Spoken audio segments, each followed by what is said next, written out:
Hello again, everybody, and welcome to the Four Star Chicago Sports. It's a kind of a Black Monday, so to speak, after news out of training camp comes across. But we're here to talk about it. We're here to be the shoulder to lean on. Kyle and I, we're kicking rocks too. So come kick rocks with us right after this.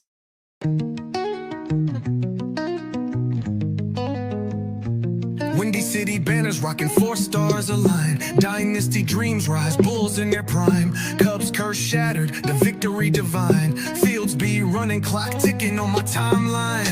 Shot-town heroes, legends never fade. Black Hawks flying, cutting ice with the blade. White Sox diamonds, the Southside parade. 4 stars shine bright, legacies they made. Mike with the crown, air rain, no dispute. Sweetness in the backfield, Walter in pursuit. Bear down Sunday's midfield, battles cute. Chicago. Yeah, well, we talked about this a lot on this program about the one position the Bears really couldn't afford to lose, and that was the safety position because the depth behind that safety position wasn't that. Gets nice shiny toys that get taken away from him so quickly. Boys, how we doing? Welcome back, Dustin. It's been a couple of weeks. He just pops out of nowhere. What's up? How we doing? What's going on, everybody? It's good to see you guys. How's everything been going? How's life? Yeah. What are you watching? What are you watching these days? Sean's foot is still messed up. Is it getting worse or what happened? I'm going to the surgeon tomorrow at 1:15 to look at some results of all these tests they took me. So we'll see what they say tomorrow, I guess. Are you laid up or are you mobile? I'm mobile. I can walk. It's just still numb and swollen and won't come down. So I don't know what the deal is. They think that the metal inside my foot or something the surgery might not have taken correctly, or Like your body's pushing it out? There's a screw on a nerve or something. Oh, wow. But what's up, Bruce? Man, it's good to see you guys back. Kyle, how are you doing? I'm good, man.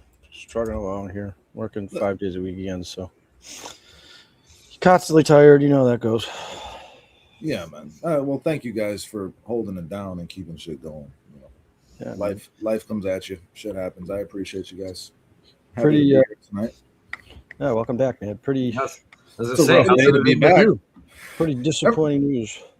Yeah, it was a rough day to be back. Right. Coby Bryant down. I mean, it sounded bad when I read it. I'm good, man. I mean, like, just life has been crazy. Work has been crazy. Fucking, things at home, trying to get shit situated. This baby is having a rough time sleeping lately. I don't know, just like the normal shit. Just trying to figure things out.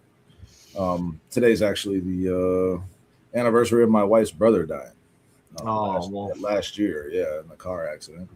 Shortly after that, her father died of cancer. So we've just been dealing with a lot of the house, and it's just all happened so quickly at the same time. We had a new baby, so like, shit gets stressful, really. But she's doing a great job, staying with it, just trying to support her, Yeah, that's all you can do, man.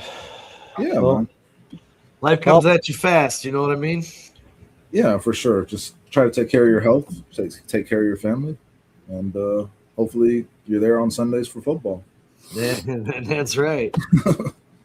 Yeah, big day for the Cubs today. I was gonna ask you guys about this. I wanted to do this before we get into anything else. Like, I don't know shit about these players, and I sent a text, but I'm just curious. Does any of this move the needle for you guys? Any of this? They've made a lot of moves here. I mean, they got better. They definitely got better. But I mean, first of all, they didn't set themselves apart from the teams that they're currently competing for wild card spot for, because all the teams got better, and the Cubs certainly didn't add anybody. Brewers didn't, though. The Brewers didn't. I wouldn't say the Brewers did, though. But I mean, their pitching staff was already probably like, what, Sean, the best in baseball, second best in baseball? Pretty close. So you had a lot of catching up to do already. They did add a bullpen piece, though. They did add a bullpen piece. Yeah, they added a catcher, right? Yeah. They were looking. I was really getting nervous there because they were like, all signs are pointing to Luke Weaver ending up in Milwaukee. I'm like, no. Yeah, they did not need another pitcher. Well, and I guess they were very close to signing Peralta as well, but Tampa pulled a fast one on him. I don't know, man. They definitely got better, but I mean, I'll let Sean take it away because Sean's favorite prospect in the Cubs organization is now. He was the number one prospect in their Number 2. system. Number 2. Yeah. He's now a New York Met. So I guess this is a long-standing return for Piquet Armstrong. We took their superstar. We gave Mark. I've been on Jefferson Rojas for a number of years. I've been sitting on his baseball cars now for about 4 years. I probably own more of his cars than probably any player that I have because I really expected big things. And I think down the road, this one's really going to come back to hurt us and bite us in the butt. But, I mean, you got to give to get. Now we just got to hope that Clay Holmes, who's supposed to make a rehab start, that's what just ruffles. You added a pitcher who's like that's what coming just off an injury, my and that's feathers, your man. whole other. That's the rest of your staff, isn't it? Yeah. He hasn't pitched since May. He hasn't been since May. Broken fibula. Yeah, even if he comes back and he doesn't get hurt again, you don't know if he's going to be the same guy. Listen, I kind of understand where the Cubs are at. Like they're like, we want to lobby the entire future because I think the future, a big chunk of the future, is in the farm system right now. The guys are going to be watching at Wrigley in 2 or 3, 4 years. But at the same time, you're trading away prospects to kind of stay afloat. Like what the Cubs did today certainly doesn't get them any close to the Los Angeles Dodgers after they added Tariq Skubal to. I don't know. And they got to play Skubal on Tuesday, right? Tomorrow, yeah. Well, I think it's more what they did today is let's keep our fan base happy. Let's play meaningful games in September, hopefully make the playoffs, maybe win a series, and our fan base won't jump ship. I think that was basically today what happened. But it sucks, man. Cubs fans are never going to jump shit, man. Jefferson Rojas he has superstar potential. He does. Could be one of the best players in baseball at some point. I read though that he's not the best defensive player. So he was a really good shortstop, but he was a kid. In the last 2 years, he's gained 15, 20 pounds. So shortstop. Now he's slugging, dude. Yeah, now he might be a first baseman. Oh, that's a great start. And now the Dodgers are just playing with the Cubs, dude. Oh, you gotta be fucking shitting me! Oh my god! 4 pitches, 3 hits, 3-0 Dodgers. Oh yeah, woohoo! Yesterday, Ray came out and he struck out the first 5 batters he went up against, and then just kind of gave it up real quick. Still a good start though. He only gave up 2 runs. Yeah. It sucks. There's that one pitch, that one mistake. Matthew Boyd looks terrible, dude. So you think the Cubs are better? Do you think they're a playoff team? That's tough, man. It's tough because the teams around them that are like competing for the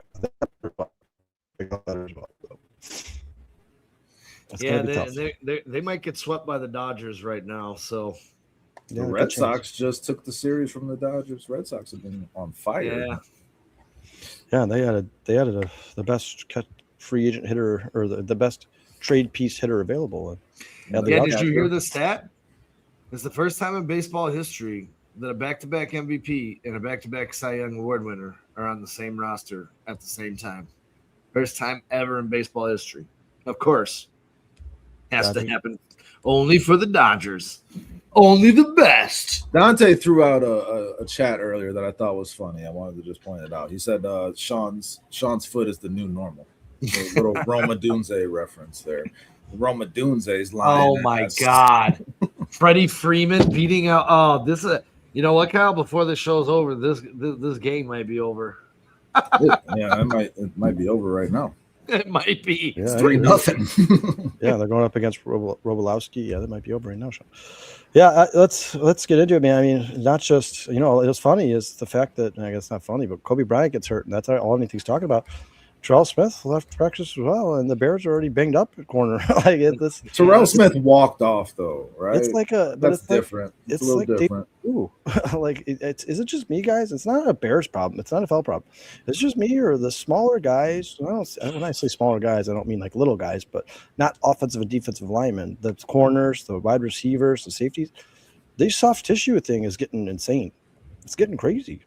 Like half the league. Monangai was back from his today, which is a good sign. He was. I mean, that when you hear soft tissue, when Ben Johnson said that, you were like, well, shit, we've been dealing with this a lot. Like, how long is this going to last? At least he came back. That was. But like, honestly, literally, if I had asked you guys to make a list of the top 5 or at least top 3 Bears on defense, we cannot lose to start this season. We can't lose. We've already lost 2 of them. Is Coby Bryant not on that list? I mean, you've already lost. Not only is he a stud, but he's a veteran. He's that. Well, Sean referenced it at the top, man. It's more about the position because like the other guy that's starting there is a rookie, and Dylan Thieneman, and he's going to be really solid. This is going to be a good player, but you don't want Coby Bryant supposed to be the guy that lifted Thieneman's play while he was figuring it out. Now it's like Thieneman's got to lift the play of Cam Lewis or Elijah Hicks, and that's more concerning because like Thieneman again will be a very good player, but he is a rookie. So counting on a rookie to be that guy that Coby Bryant was the guy you expected to be, that because it's just this domino effect of like the depth wasn't there at the position. Now you got to take that depth and turn it into a starter, and so the depth just gets even fucking worse, and it's going to hurt your nickelback position too. Yeah, it's a cascading effect. And there was points yesterday times in the last few days that Cam Lewis was playing the nickel, and now they're like, all right, Cam, never mind. You're not going to play nickel anymore. You're going to go play safety again because Coby Bryant for 8 weeks. It's just a very, very somber tone around Bears social media right now. I think of all the people that all the acquisitions in the offseason, talk about the draft, talk about free agency, the two big splash moves the Bears made were Coby Bryant and Devin Bush. Like, you know what you're getting. You know that they're both bona fide Pro Bowl caliber football players. They're both on the rise, both younger guys getting better every year. And, it's the two guys you're most excited about. You're like, well, you don't know what you're going to get from Thieneman. You don't know what you're going to get from Sam Roush. You don't know what you're going to get from any of these guys. Neville Gallimore's good, but he's certainly not a star. What's the potential? What's the ceiling for Coby Bryant? What's the ceiling for Devin Bush? And now we're not going to know until week 6, 7, 8. It's just. I'm going to count it on the longer side of this injury, guys. I know you said hopefully it's 4 to 6 weeks.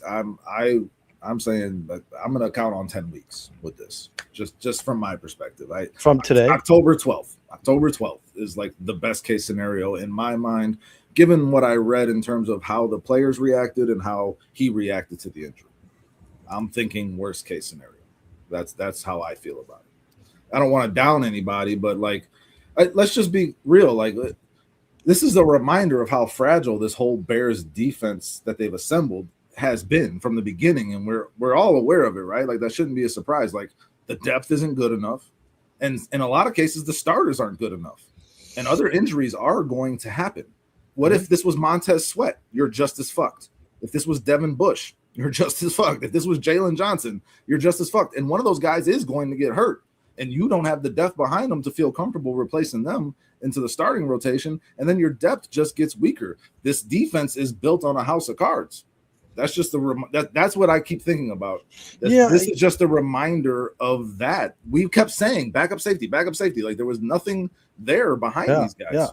I mean, I agree with you. And no position on the defensive side of the ball is it good to be losing starters, because the depth's not good anywhere. But no, like, maybe if you lost Jaylon, maybe a Terrell Smith or a Malik Muhammad maybe could fill in for a couple weeks. Safety, there's nothing there, guys. There's literally nothing there. I mean, none of us were ecstatic when they signed Cam Lewis. We were all like, special teamer, I guess, maybe.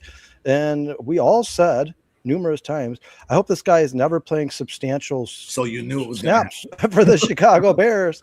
And here we are before the first week of training camp is over, and it sounds like Cam Lewis is going to be playing substantial snaps for the Chicago Bears. And it's just like, literally could not.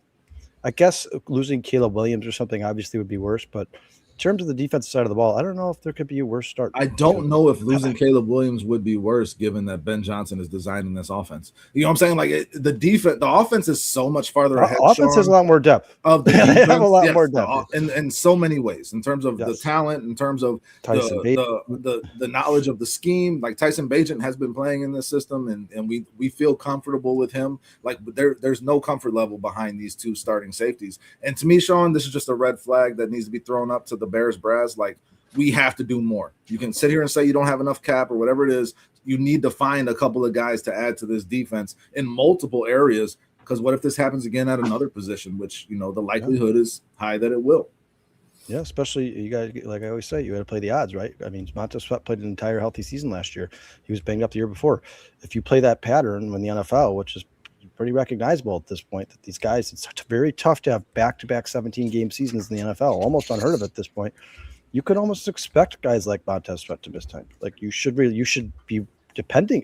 expecting that. Yep. And you don't have the depth behind them to be prepared for it. Sean, where are you at with that? Well, we talked on this Barry Channel many times about the importance of keeping a Coby Bryant to help Thieneman, and the depth behind him is pretty thin. And the secondary, I mean, this is going to be now on the front seven to make that secondary look a little bit better. Can they pull that off is the key. This goes back to didn't work last year. This goes back to you got to hope that Montez Sweat can repeat what he did last year. You got to hope that Austin Booker makes that step up. You hope that rotation in that front four is good enough. Javon Dexter, Grady Jarrett, Neville Gallimore. Yeah, to get some pressure and help the secondary out, especially until it gets healthy. Now, when it comes to Kyler Gordon, I'm not an idiot. I know exactly what he missed last year. Injured this year. There's soft tissue. We don't know how bad it is. Maybe the Bears are wrapping him in bubble wrap right now. So until we have some clarification, I'm not going to get all crazy goo-goo gaga over it. A lot of people, they said C.J. Gardner-Johnson's season was over Achilles, and it wound up to just be, a strained hamstring. Or strained whatever it was, calf muscle or whatever. So I'll just say this. Seiya Suzuki just hit a home run. All right. I'll say this. I'm just going to hold back the horses. We already know what's going to happen. We know Coby Bryant's out. How do they replace that? Maybe that replacement's not in the building because Cam Lewis isn't that replacement. So let's take a look. Let's hit the free agent market. Let's take a look and see what we got out there. And this is kind of what the Bears have to look at. And when you look at this list, it's a pretty damn good list. Yeah, it actually is. I like Xavier Woods. I like Peppers in a spot role. I like Donovan Wilson. Poyer is a vet. Harrison Smith ain't coming in the NFL, is he? Isn't he done? I don't think he's going to come out of retirement, but you tell me if the Bears sign one of these guys. My favorite guy on this list is Peppers. I really like Jarrell Peppers. I think he will fit very well in this defense. Like you said, Poyer is a vet. But I honestly think the Bears don't really have a choice. If you're going into the season with a rookie and Cam Lewis, your safety position's got it's in big trouble, guys. It's certainly going to be leaky. I will say though, Sean, when you put that list together, we've been looking at some of the free agency lists at certain positions: defensive end, defensive tackle, corner. Yeah. That might be the best free agency list of all the positions. Taylor Rapp. Yeah. Taylor Rapp is a solid player too. There's not a guy on that list that I hate. I mean, there's certainly guys I like better than others, but there's not a guy on that list that I'm like, that guy is just like Cam Lewis. He's just as bad. All those guys would be an upgrade.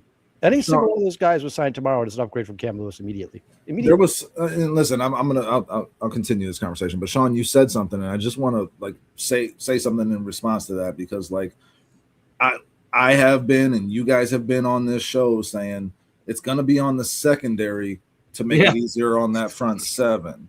So now I just don't see how we can flip it and hope that the front seven is going to make it easier on the secondary. The secondary needs to be the strength of this team. This is obviously a big blow to that. And yeah, you hope these guys can step up, but the strength of this team is definitely the secondary. And then you talked about Kyler Gordon, and it's like, you don't want to jump to conclusions, but at the same time, it's like, look at what happened last year. Look at what has happened throughout his career. History is the best predictor of the future. And I would love to see Kyler Gordon on the field. The Bears are obviously much better. And I've been on here saying, I think Jaylon Johnson's going to have a Pro Bowl year. I think he's going to improve this defense drastically. I still think the back end is going to be the strength of this team and this defense. And I really do think that. And I think it kind of has to be. And they got to find one of these guys to help continue that to be the case, because the front seven is not going to be the strength. And if I'm wrong, fuck yeah, I'll be happy as hell. But I just don't see it. I can't bank on that. I mean, you got to kind of bank on, and we've been talking about some of these guys. I mean, we sat here and said Montez Sweat can be a double-digit sack guy. He did that last year. He needs to repeat that. Austin Booker, if he plays, doesn't miss the first 6 games of the year and then take a couple games. I love Austin Booker. And becomes that monster that he was towards the end of the season. Now you have 2 bookends collapsing the side and you get some pressure from the front. Maybe I'm just saying at this point, maybe we're underestimating what the front seven can do, because we've talked about this. I know he disappears in spurts at times when we're talking about Javon Dexter, but at the same time, when you look at his time in the NFL, he is at that position up there, top 3 in sacks at that position, creating pressure, getting in. I know, and again, I know he disappears for times. Yeah, we talk about high motor guys like Neville Gallimore can make a difference for the Bears. I'm just saying these are the guys. These are the guys that what they looked at it. Dennis Allen was like, here, give me that guy, give me that guy, give me that guy. I can make this work in the front seven. So maybe we have to trust that he sees something or he knows something that we don't. Now, I think they're going to be top 5 in the NFL. No. Hell no. But if they can be top 15 and their offense can be top 5, the Bears are on to something now. So yeah, relentless. Cam Lewis has been a special starter in a terrible Bills secondary for years. He's mostly been a special teams contributor. Dennis Allen got a lot out of Nahshon Wright last year. He did. Like, he got a lot out of a lot of guys that like just came out of nowhere. DeMarco Jackson got signed on the strength of how he played in Dennis Allen's defense back to this team. So I mean, if there's a guy in the secondary that I'm looking at that I think I texted you guys this earlier, I think Jaylon Jones might end up being that Nahshon Wright this year on this roster. I think he's a guy that is going to fill. I think he might end up being your starting nickel once the season starts, and he might not give up that job unless Kyler Gordon comes back. Or whenever Kyler Gordon comes back. He is filling in for Kyler Gordon right now, so hopefully we can get something out of Jaylon Jones. I just think down. If Gordon and Bryant are down, I think you have to find a new strength on your defense. I'm not confident. I'm not confident in this. And here, you know what? If one of these guys on this free agent list were to come in here, like you were to get a Peppers or a Rapp or a Poyer, somebody with some experience and that can just flip that switch for a couple of weeks until you get Bryant back. Then you can ease Bryant back because you know how these players are. He's going to look at his defense struggling. He's going to try and come back too early, and that could probably lead to another injury. You never know. I did a little looking. I did a little looking into hyperextended knees, and they go from 2 to 12 weeks. Now they're saying 8 to 10. I don't know how fast or how Schefter got that information so gosh darn quickly, and maybe something will change. He's got a plug with the Bears. He always has. But with those two guys down, and again, I'm not going to draw too much in the first week of practice, but I have watched Jaylon Johnson get smoked. He got smoked today by Khalif Raymond. Terrell Smith got smoked by Xavier Thomas. Tyreek got smoked by Luther. I mean, the receivers, the offense is clearly ahead of the defense, and the defense has had some plays from what I understand. They've stepped up, but just for me, Jaylon Jones, I think injuries have kind of derailed him over these last couple of years, but when you see him play football, he's just always in the right position. He's always there to make a play on the ball. He's a good, strong tackler. I mean, I just like the guy. I like the way he looks on the football field, just from an eye test standpoint. So I'm hoping and expecting, honestly, some big things from him in that role. And hopefully Kyler Gordon comes back and Jaylon Jones can fill into that. Listen, the three safeties is a huge thing in this league right now with the amount of tight ends that are going to be coming at you. And now the Bears are down to one starting safety.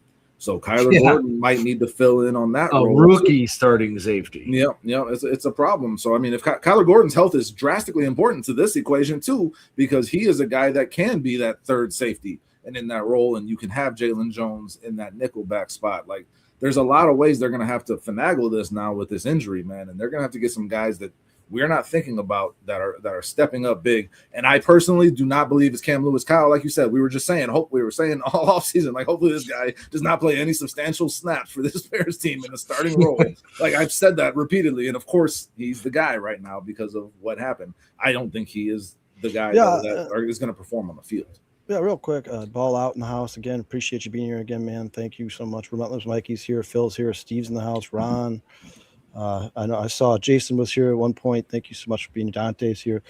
But yeah, True Pilgrim, Slimbo Boogie, thank you guys for being here, man. Yeah, there are some positives, guys. I mean, I don't want this to be all doom and gloom. First of all, me neither. For the initial reaction, there was people were talking like he was going to miss the season. It could have been season ending. It could have been surgery. Yes, that's at least one bonus. Elijah Hicks has a heel injury that Ryan Poles said himself is not concerning in any way, shape, or form. He should be more than ready by the start of the season, so he might get a chance to fill in at that safety role because I don't know which one's better, Cam Lewis or I would Elijah much Hicks, rather Hicks. I would at much rather yeah, Hicks. at least you have a competition, right? So you can pick the better of the two. Another positive about this is I think Dylan Thieneman, even though both safeties are very versatile and they're probably going to switch the roles on and off, but I think Thieneman was probably more the free range safety to begin with. So you just need a guy now who's really good at the line of scrimmage and a short tackler. Maybe a guy like Tyreek Stevenson can fill in at safety at some point. Kyle, that's an interesting thing. Let me just ask you this question, because it kind of was a lot of the depth charts that I've seen has had Dylan Thieneman as strong and Coby Bryant at free. Does this free up Dylan Thieneman? I think it should have been the opposite. Like in terms of how I've watched these guys play football, Dylan Thieneman is that guy to me as well. I agree with you. Does this like help his strengths show more? Like, is it like a happy accident in a way, just in terms of Dylan Thieneman being able to fill into that natural free safety role?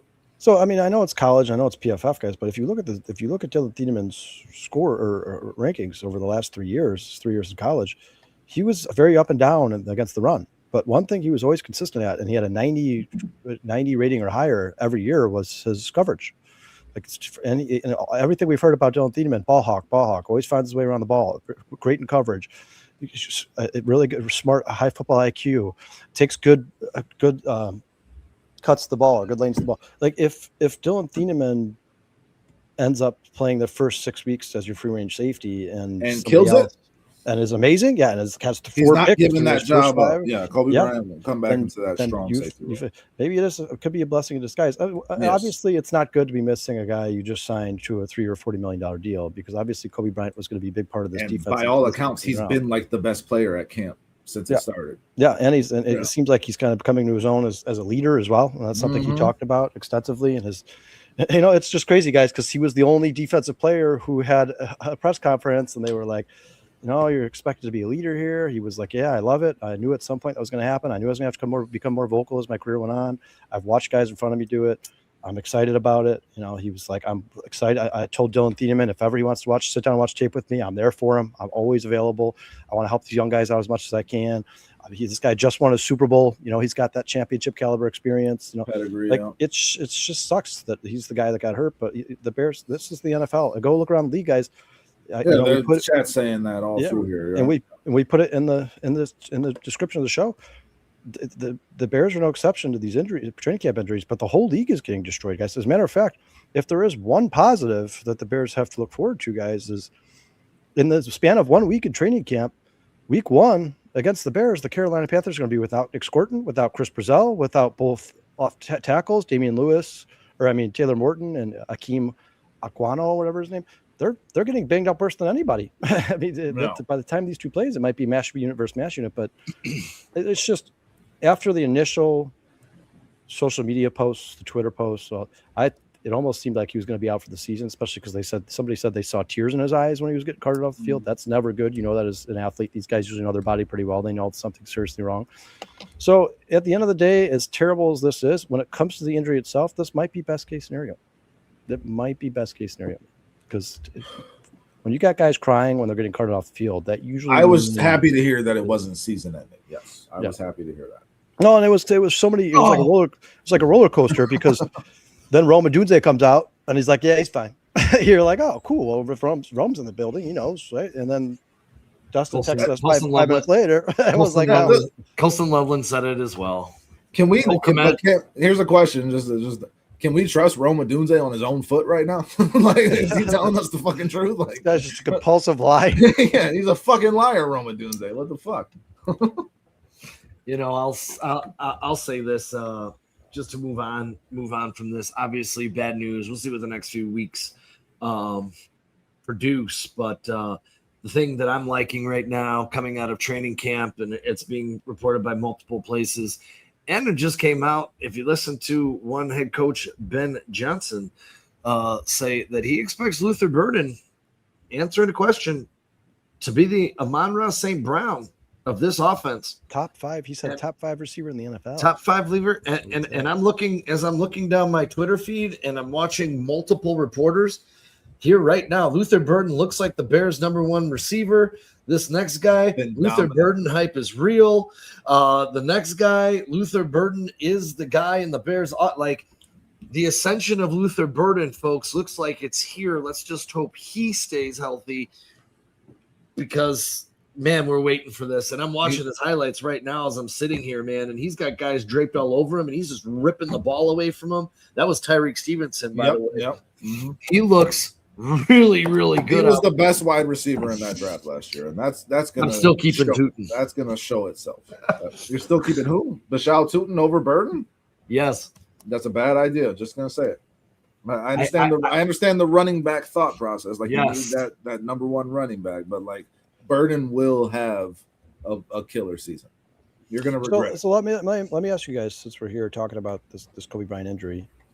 Do you guys expect them to sign one of the guys on that list, or you expect like a smaller move, kind of like the Cubs made today, where it's like, well, we don't want to spend too much money on a backup safety, and he is going to be back in 6 weeks after the season starts, so we'll go get some guy that we've never heard of, like a guy who's a little bit better than Cam Lewis, or do you expect like a Taylor Rapp? Or I don't think any of those guys are going to cost much. No, they're still out there now. They're still out there now. It's not. I would not be shocked at all if by tomorrow morning the Bears have signed one of the guys on that list right there. Listen, in any way, shape, or form. Here's the thing with the Bears, man. You're the NFC North champs. You have a chance to repeat as NFC North champs. You just went to the playoffs and made a lot of noise. Your offense is going to take a step forward, and that's scary to think about when you look at what they did last year. They just picked them off. You would be negligent in your duties as a GM if you did not do everything possible to load this team up for another run. Like you have to get a guy like that to replace this role. You cannot be okay with Cam Lewis being, in my mind. They might be. I don't know. For me, no fucking way am I not making the biggest possible move I can. And not just that safety. Like I said, if Sweat goes down, if Bush goes down, if Dexter goes down, Jaylon Johnson, any of those guys, because like your starters are good. They're not great. Like that's the reality. And your depth is even worse. If any of those guys go down, the domino effect is going to kill your season. You cannot let that happen. Well, and you know what? The fault of Ryan Poles, and I like what he's done here lately, but last year was certainly his best draft. The Bears are now on salary cap hell, and this is the worst position to be in because they have a quarterback on a rookie deal. This is when the Bears should be spending tons of money, copious amounts of money on the stars all over the field because they're not paying their quarterback. They should be in win now mode 100% with a quarterback on a rookie deal coming into year two of Ben Johnson's offense. Like, you guys, maybe you're not going to go get the best safety available, but if Ryan Poles just sits on his hands and he doesn't do something to replace Coby Bryant for the first 6 weeks of the season, you're basically telling that you're sending a message to the team like, all right, well, Ben Johnson, you may be telling the media that we're in win now mode. The players may believe that we're in win now mode. You can win a Super Bowl, but I don't. Like, Ryan, you got to be all in at this point, man. You went to overtime with the Rams in the NFC playoffs last year. Took the Seahawks in the NFC Championship down to the wire. And you just spent the last 6 weeks telling us about how much better you got this offseason with the Thienemans and the Devin Bushes and the Coby Bryants, and you're that much closer to being a Super Bowl championship caliber roster. Then prove it. Go sign somebody. Yeah, put your money where your mouth is. Yeah, move some money around, figure it out. The Eagles make these moves. The Chiefs make these moves. The Ravens make these moves. The Rams. These teams make these moves. Oh, we lost somebody. I guess we have to adjust and go get somebody else. The Bears need to start entering that conversation. Like, guys, you have one of the best quarterbacks in the NFL. When you got one of the best quarterbacks in the NFL, you got a chance. You always got a chance. So act like a championship caliber roster. Go replace Coby Bryant and hope that he's back by week 7-8. That's to me the best case scenario for the Chicago Bears. But Ryan Poles, it's time for him to put his money where his mouth is, man. And he kept telling us we can't go sign one of these big free agents like Clowney. Phil brings it up in the chat right there because we need the $10 million in case of injury. Well, you had an injury. Let's see where that $10 million is going. Go get a safety. They got enough to make something happen. Sean, what do you think? I think they should sign someone off that list. Mm-hmm. Tomorrow, so he gets integrated like tomorrow. Jabril Peppers would be really good next to Dylan. Peppers is the guy I want off that list. He's your natural strong safety on that list for sure. Well, and then Dustin said, a lot of teams are getting even when Bryant gets back, you now have Peppers, Thieneman, and Bryant. And it's a three-safety league. It's a three-safety league. I'm sure Peppers wouldn't be opposed to helping Thieneman come along in his development either. Like, it would be now you have 2 player coaches in that safety room. We talked about this in length, guys. Sean, Dustin, how many times the Bears' depth has gotten better. The team looks better. They've definitely improved, but man, that's safety. It's mostly on offense. even that statement mostly applies to the offense. Even in this draft, they really focused heavy with their premium picks on offense. Besides either that safety they drafted Dylan Thiemann in the first round, but they went with a center who looks like he's not even going to be contributing to this team early on in the season, right? And they went with a third tight end with these like value picks, and your defense needed depth. So like if you're not going to do it in the draft, then yes, you need to do it with your free agency capital, and you need to, especially now with Coby Bryant down, man, especially now. Yeah, and outside of Mike Edwards, like I said, because a lot of people in the chat are giving some suggestions. Outside of maybe Mike Edwards, Xavier Woods, any Jabril Peppers, Taylor Rapp, Donovan Wilson, Jordan Poyers, Harrison Smith. I like all those guys. I don't want no part of Harrison Smith personally. He's done. He's too old. Yeah, he ain't got no speed. Do you guys think there might be a little motivation to play against the Vikings? No, they left amicably. I mean, it was more his choice, wasn't it? Well, there was late in the offseason, as a month ago, before the Vikings. Who did the Vikings just sign? What safety did they just sign? Who was the safety they just signed, Sean? I'm not sure who the Vikings just signed. Somebody in the chat help me out here. The safety, the Vikings just signed a pretty. Oh yes, no, it was the Lions. The Lions just signed the linebacker, Devin. Devin White. But the Vikings signed before Jamal that Adams. Jamal Adams. Before that happened, that's right. Yeah. Before that happened, there was still He's conversation. basically a linebacker at this point in his career too. But there was conversations being had that the Vikings may try to bring Harrison Smith back. Maybe because they didn't and they went with Jamal Adams. Maybe Harrison Smith's like, all right, fine, F you. I'll go play for the Bears for 6 weeks and beat the shit out of you. I think he'd be fucking the Bears more than he'd be fucking the Vikings, to be honest. He's like a spy. I don't know. Yeah. Honestly, he's a double agent. Most of that list right there, I'd be pretty happy about, especially if you're talking about a guy who's just here to fill in for 6 weeks, and then you got a good backup on your roster now. Piece. Yeah, I'd be absolutely fine with basically any of them, man. But the Bears certainly have to make a move. Do something. They have to make a move for sure. There has been no press conferences since the injury from any like Ben Johnson or anything like that. No, I'm gonna wait. And again, that's what I was saying. Like I know Schefter, he's pretty good, and all these reports, and I'm just gonna wait. I'm gonna wait till I hear from the Bears because the Bears have not commented on it. A lot of it's out of the building, not in the building. Yeah, but here's the thing, though, man. Adam Schefter's created a lot of relationships with team doctors. I don't know that it was too specific. He named like 4 injuries it could be. No, it's all of them. It is all of them together. It's a hyperextended knee with the bone bruise, with the small fracture. It is all 3 of those things together. That is not. Yeah, I mean, like when Cole Kmet falls on your leg, man, that's tough. The Cole Kmet's a big dude. It's a big dude.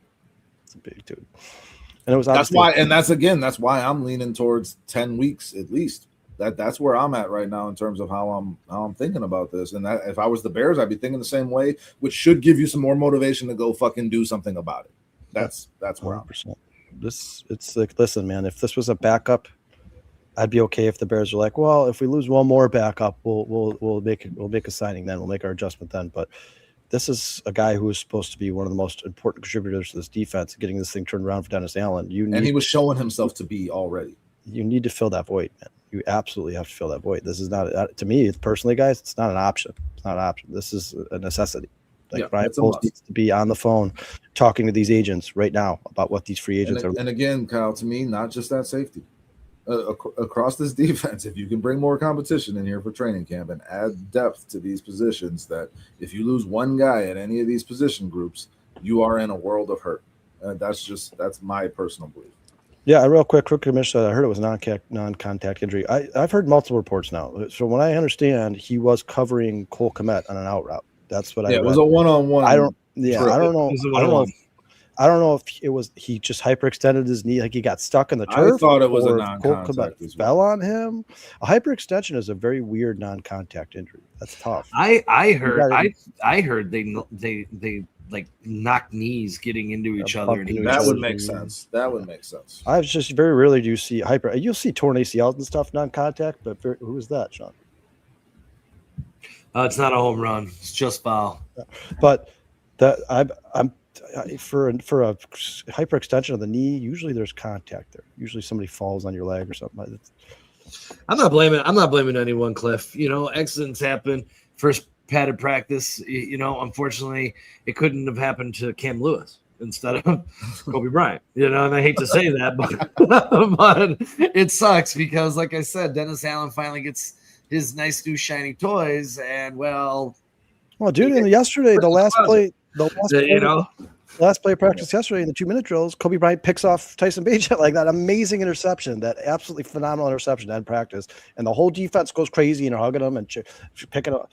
And then to the very next day, for that to be the very first news you hear at a training camp, the first padded practice is insanity to me. 4-3, huh? Nice. Kevin Alcantara, look at the young kid. All right. First career dinger. And now he's stuck here. Two-run shot. And now he's stuck here. The Cubbies battle back off for Justin Warbolowski, also a native of my high school, but he can kiss my ass today.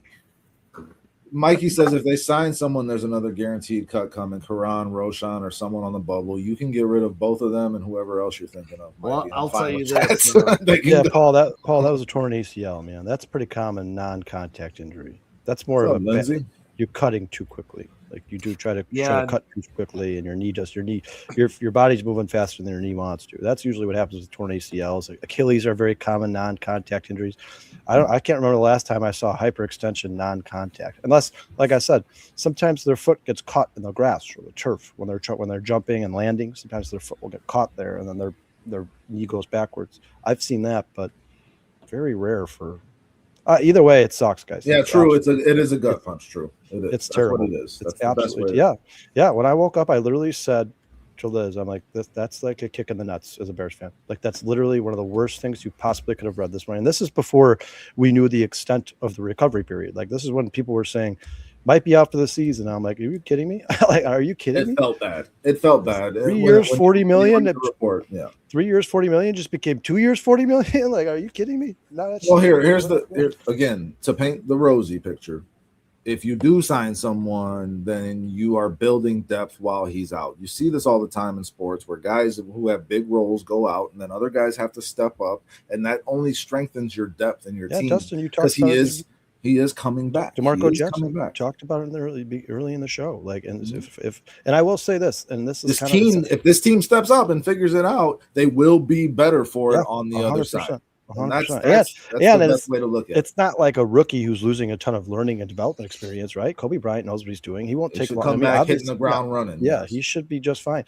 And it's not really an injury that's what you're worried about re-aggravating. Yeah, and we're just trying to look at this thing glass half full, guys. But another thing is, if there's one team where, like Dustin said earlier in the show, where you can take a bunch of guys who really haven't had great careers to this point and maybe elevate their game a little bit, help them reach their potential, their ceiling, it's Dennis Allen. He's very well known for taking a bunch of players and making them better than they actually are. That's just fitting them into a scheme. And that was a caveat. That was a caveat that I said with the Cam Lewis conversation when they signed him. I said that on this show. Like, Dennis Allen has done that. And so, like, maybe Cam Lewis is going to be more of a contributor than I would think based on his resume and what I've seen from him in Buffalo. But my whole thing with Cam Lewis is, like, Buffalo's secondary has been asked. Sean, you're a big Josh Allen fan. You've watched that Bills team closely, right? That Buffalo Bills secondary has been asked the entire time Cam Lewis has been there. To fucking terrible, and he could not find a role within that secondary. Yeah, that's concerning. Yeah, that's like Justin. We had a conversation on this on the podcast about Scotty Miller a couple weeks ago, and I'm like, I don't want Scotty Miller anywhere near this team. And people are like, why? I'm like, guys, he was on the Steelers last year. They didn't have a single good receiver outside DK Metcalf, and this guy couldn't find a way to get 10 catches in the season. Like, no, I don't want Scotty Miller anywhere near this team. Unless he's a return specialist. That's the same conversation for guys like Cam Lewis. Like, dude, you were on the worst secondary in football and you couldn't find a way onto the field, then you're awful. That's kind of an indictment of your skill set. Yeah. Well, let's just be honest. I think Cam Lewis was to come here and be what he was in Buffalo, and that was a special teams captain. Good special teamer. I agree. He's going to be forced into a role again. That's above his head. It's above his pay grade, and I think hopefully we got Ryan Pohl sharpening up the pencil right now, and he's going to figure this out, and he's going to hit someone on that list and get a veteran presence in here because, we've talked about it throughout this first 45 minutes, but having a rookie there, has the potential to be a future star. I'm personally going to stay where I am on this mountain and say it takes time to learn how to be a great secondary position player. He's trying to figure his own shit out. He ain't going to be making Cam Lewis better. He's trying to figure out how to play his role. He's trying to keep he's trying to keep his head above water. He's like, I can't Coby Bryant brought something to this defense that Dylan Thieneman just it's not fair to expect him to do. Right. And I think that Ryan Poles, Dennis Allen, the secondary or this Al Harris, I think these guys are all smart enough to realize that, hey, I think we have to get a veteran in here because Cam Lewis ain't it. And there isn't anybody that's it on this roster right now. And I'll be honest, even without an injury to Coby Bryant, signing someone off that list probably would have been a good idea because the depth here is bad. And we've talked about this ad nauseum, and now we're going to see it. Now it sounds like Elijah Hicks is going to miss a whole nother training camp. So if you were depending on Elijah, if the goal was for Elijah Hicks to get better this offseason and to get more adapted to the NFL, to develop a little bit more, there's going to be a bump of the road there too. To me, I think the Bears should be a very ideal spot for a veteran safety that's looking to compete on a minimum contract. The Bears should be one of the more ideal spots for those guys that were on that list, Sean. If you're going to take a minimum contract, because you're taking it somewhere, why not take it in Chicago where you're the reigning NFC North champs? You got a really good team. You got Caleb Williams, you got Ben Johnson, and you can be a part of something special. I think that should be attractive to that list of guys, and the Bears should have their pick of the litter in terms of, like, Dennis Allen should be like, this is the guy. That guy right there is the guy that I need to fill in until Coby Bryant. And like we said earlier in the show, the Bears as a franchise, as an organization, right now, they should be one of the top 10 most aggressive teams in the NFL. They should have the mentality that they can win the Super Bowl in 2026. And if they aren't that, Kyle, that should tell us a lot as fans in terms of they aren't that, then Ryan Poles has some explaining to do. Yes, that's exactly my point. So listen, man, we'll see. It is concerning, but again, they could be better on the back end of this. Oh, Dustin, that was a great point, man. If a guy like Shabil Peppers does come in here and he plays really well, and then you get Bryant back healthy, now you have the options. Now you can have that rotation, or they even all three could fill at the same. One of them could fill in a nickel every once in a while.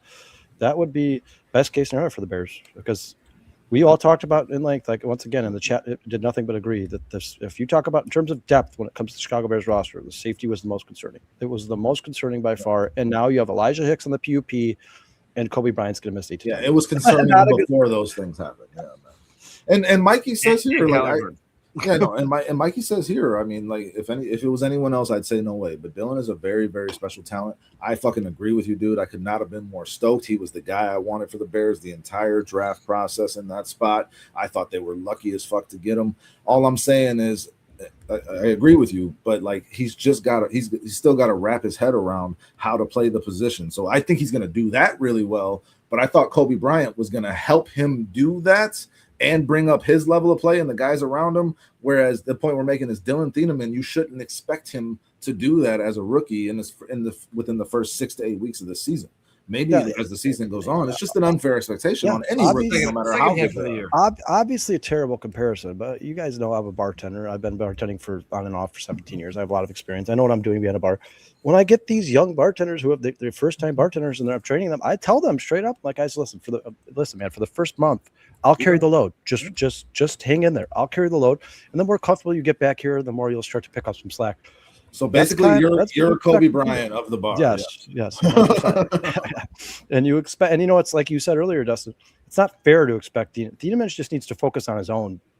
Yeah, and that's what he needs to improve to realize that potential. You want him to do that. And Bears fans, you guys know his development, right? You guys know the meathead Bears fans, where if the safeties don't look good because they're missing a piece like Coby Bryant, and Thieneman's expected now to be the stronger of the two, they're going to go on Twitter and be like, "I knew Thieneman sucked. What a terrible pick! It was awful. That guy's awful." Like, it's not fair. It's not fair of a rookie to try to carry the load in a position group room. It's not fair at all. That's why they need Sean, like Sean said earlier, a veteran.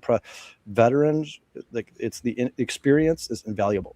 You need a. I'll just say this to everybody: when Thieneman gets going, just remember everyone who said PCA sucks, and look at him now. Give these kids time to develop into who they're going to be. Instant gratification, I understand, is a thing, but it's also not fair to put expectations on these young kids as they learn and develop and grow. And again, a lot of people got bit in the butt when they were out there saying PCA sucks, PCA sucks. Now he might be the MVP. Well, now all they do is talk about how he runs bases. Those are just haters, Sean. Those are people that just don't like him. Caleb Williams has that.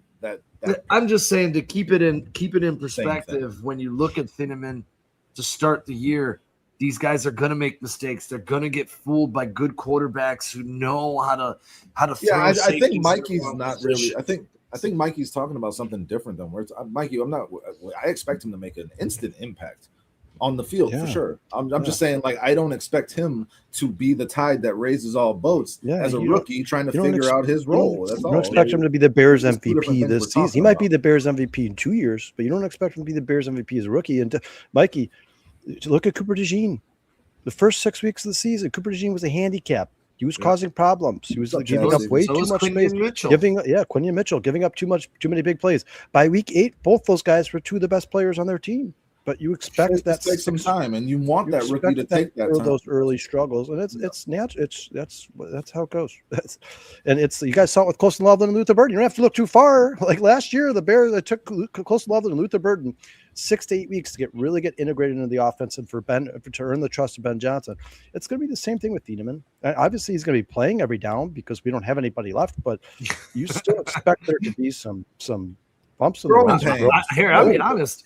If I'm the Bears, I may sign 2 of those guys on that list. I mean, go for it, dude. What happens if Thieneman gets hurt? Now you're really underwater. This is my point. Like, this should be a red flag and an alert to all of us as Bears fans, and especially the Bears brass. Like, we are this fragile, and we are one other injury away from being that much worse. Yeah, but we all kind of knew this though, because they focused so much on the offense. The defense became secondary. Which you knew for sure, but they haven't done anything to insulate themselves from that. You knew Ben Johnson was going to be like, I don't give a shit about the defenses. I want to be the best in the world. I want to score 50 points a game. I'm getting my guys first, then we'll worry. You knew that was going to happen when Ben Johnson got here. He's a mad scientist. You knew it was going to be Xavier on top. You knew this was coming, but at the end of the day, we didn't know it was going to be Xavier Thomas. I'm saying like that speedster. Like I need this role in my offense, and I need this role in my offense. I need that third tight end. You knew that was going to come before another corner and another. You knew that. We all knew that. It's Ben Johnson, man. He wants to be the greatest of all time. I will say this though, like to Justin's point, the Bears are already kind of behind the 8 ball a little bit. Like they're not as good of a roster as Seattle or LA. So if you start losing guys and you don't replacing them, now that gap is starting to grow tremendously. Yeah. Like if you want to beat the Rams right now, if everybody was healthy on the Rams and everybody was healthy on the Bears, to beat the Rams right now, you have to have one of the best games ever, and they have to have one of a bad game. Like with the roster that they just put together, adding Myles Garrett to the team that could have won the Super Bowl last year, you're already behind the 8 ball. You lose anybody else, you lose a Montez Sweat for 10 weeks. Like the Bears need to be aggressive. Anytime somebody on this team gets injured, they need to find a replacement immediately. Honestly, before that, man, like there's the window's closing as Jadeveon Clowney signed in Houston, and that was the guy we were panning for as a they might be creeping up on greatest defense of all time over there, dude. That defense is insane. Yeah. Listen, I don't know. We added Caden McDonald to Will Anderson and Danielle Hunter. What should we do? Let's go get Clowney. Like, Jesus, dude. Look, we'll see how it goes with the Texans. That defense is definitely going to be very really good. Quick. Carson Kelly just went yards, 6'3" Cubbies. That was a bomb. It was a bomb. Getting behind 3-0 was nothing. Sean, right. maybe the Tigers wouldn't have been better with Robolowski. I don't know. Getting his ass whooped. So, I don't got too much time left on the show here, but the Cubs have scored 2 runs in every inning so far today. That's a great sign. One of the great camp battles that we're going to talk about throughout this day, throughout training camp, was Braxton Jones, Karam Amagaji, and Jedrick Willis. Willis had a very, very good day. I think you just fucked up all 3 of their names. Whatever. Willis apparently was mostly with 2 and 3s. Wills, whatever. Wills. I guess it is Wills. It's Wills, yes. Yeah. It is Wills. He had a good day, 1-on-1s, mostly against 2s and 3s. Braxton Jones was with the first team. Karam Amagaji continues to struggle through camp. I expect that guy to not be here. Yeah, let him go. He can go. He can go. Cut. He can go. I like Wills and Braxton with the way that this offensive line is built around them. I think they're going to find their guy. I think it will ultimately. They think they will. I think it will ultimately be Wills, to be honest. I still think that. But reports are all great on Braxton Jones, but that's the way training camp goes for all these guys. Everybody's awesome in training camp. The older you get, the more you don't even want to read this shit anymore. It's like Braxton Jones looks so strong. He looks so well. It's like, yeah, we heard that. You gotta wait to get a game tape going here in a couple weeks. Come on, I agree with Dustin. If Jedrick Wills can find a way to stay healthy, which has been a big problem for him since being drafted in the first round, he's probably just the superior talent. Just athlete. Man, maybe they're both.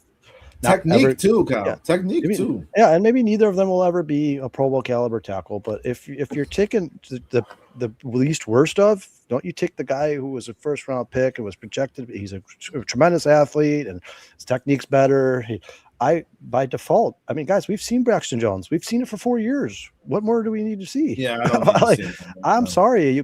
All these media keep coming out and say Braxton Jones looks real. He added 15 pounds of muscle. Like, I don't care. I really don't care. Hopefully we get proven wrong, Kyle. Hopefully we get proven wrong. I think whoever they put next to Joe Tooney in this offense, Ben Johnson is going to do what he did last year. He's going to figure out how to make life easier on that left tackle. So Braxton Jones will look solid. But it's still going to be the weakest part of this line. Even if they play better than expected, it's still going to be the weakest part of the offensive line for the Chicago Bears. Best case scenario for me, guys, is a former first round pick and Jedrick Wills is healthy all season and looks like a former first round pick. That to me is the best case scenario for this guy. Or Ozzie Trapillo gets touched by an angel and he's healthy by week 4. Those are the old Braxton Jones playing left tackle all season for the Bears, I think, is the worst case scenario because I just don't think he's that good. No, and I know that sounds very pessimistic. But I think he will start, Sean, and then end up getting benched just like he did last year. That's what I think will happen. I agree. My biggest takeaway so far from camp is news of Caleb Williams and how comfortable he is, how he's stepping up. I don't know if you guys have seen the tape of him demanding things in the huddle at the line of scrimmage, getting upset when the offense is not performing correctly. He seems to be more in control. Things seem to be coming to him. Caleb seems to be picking the Bears defense apart with ease to start. But he's processing speed and accuracy have been reported notably different to start training camp from where he was last season. This is what I'd like to hear because we've never had a franchise quarterback. And we said this on the show. We all expect big things from Caleb Williams, but there's still I's to dot, T's to cross, and things that he has to improve on as he starts this season. So it's good to hear these things. It's good to hear that he's grasping the system. He looks more comfortable. He's in control. He's got this offense where he wants it. Those are fantastic. That's the best news. It's what you expect. Worst news. It's what you expect, right? The interviews. Second training camp with Ben Johnson. And listen, I know there's a lot of hoopla in training camp, but the JT Barrett interview and the Xavier Thomas Prescott interview, Xavier Thomas was not lying when he was like, when I got here, even in OTAs before this, I saw him make that off-kilter throw to roam 60 yards downfield to the opposite side of the field, and I'm like, oh my God. And everybody around me was like, yeah, get used to this. This is who he is. And then you hear JT Barrett this year was like, yeah, Caleb was kind of combative the first year. I think he almost felt like we were picking on him personally. And then we'd explain to him like, hey man, we're trying to make you a better quarterback. This has nothing to do with you as a person, but you gotta listen to what we're trying to say. He's like, this year he's a totally different guy. He's adopted that leadership role. He's growing into it. He's a natural born leader. He likes being the guy to tell everybody, hey, don't screw up again. Do this. Get your head out of your ass. Like you saw him doing that last year in games. Caleb has been a leader since he got to Chicago. He's been a leader since he was USC. Since he got to Chicago, I that's when I really saw like his leadership ability, and I've noticed it since then. And I would say that we've had a franchise quarterback for these last 2 years. We're just watching him develop. We just had a dog shit coach to begin his career. What these guys turn into. And I mean, yes, the third year. I mean, we did a whole show on it on the bare minimum. Like this is that year where everything starts coming together, especially if you're in the same offense. You know, you have some consistency. That's just what you should expect from Caleb. And it all comes down to, for Caleb, is taking what the defense gives you, making the quick throw, processing fast, letting your guys make plays with the ball in their hands, not holding the ball forever to make the biggest play possible. Or, he's going to do that because that's what he does. That's his best skill set, is creating something out of nothing. But if he gets better at the dink and dunks, the easy stuff, the gimme stuff, his completion percentage goes up, the yards per game for this offense goes up, the touchdowns go up, everything go down, everything goes up. Yep, the points per play go up, all those things. Caleb, that's what they're focusing on with Caleb. They've said it. Caleb understands it, and also Caleb's growing like a really nice goatee, looking a lot more manly in the face, maturity just coming out of this man in all areas. Since he lost that cushion, you can really see like the definition. Like that is a strong kid. Lost 15 pounds. Lost 15 pounds. This guy is just a worker, man. I would expect nothing less from him, and I expect big things from him in this fucking offense. I don't see how you could. Real quick before I forget, now that we're talking about Caleb Williams, guys, I ran into Tom at the hospital today. Tom, who's a listener in the chat here in 4-Star Chicago Sports, he showed up to numerous of our live shows at River Street Tavern. His wife and him are having a baby today. He was there because she's currently in labor, and so he's going to be welcoming his son Caleb into the world today. So congratulations, Tom. And obviously, I tried to name my daughter. Not going to be on this. I tried to name my daughter Caleb, but that wasn't. I got a question: is Caleb going to become the most popular name? Because congrats, Tom. You know Jeremy, right, Kyle? Yeah, my old neighbor Jeremy. Yeah. They just had their baby 10 days ago, and the baby's name is Caleb. Yeah. Wouldn't be surprised at all. Well, I'll be honest. I think the Bears junior quarterback is primed for a top 5 season, and it looks like the weapons around him are going to be fine. That offensive line looks good. I love the reports today that Javon Dexter dominated Jonah Jackson in one-on-one reps. I thought that was pretty awesome. We got to see a big leap from Dexter this year, and hopefully that comes. The Tyson Bagent, I know it's early, and obviously you expect Xavier Thomas to start playing with the ones, but the Tyson Bagent to Xavier Thomas connection is absolutely destroying the Bears defense right now. They had a 60-yard touchdown, an 8-yard touchdown, and a 4-yard touchdown. Like Xavier Thomas is going to be career problems for the NFL. Man.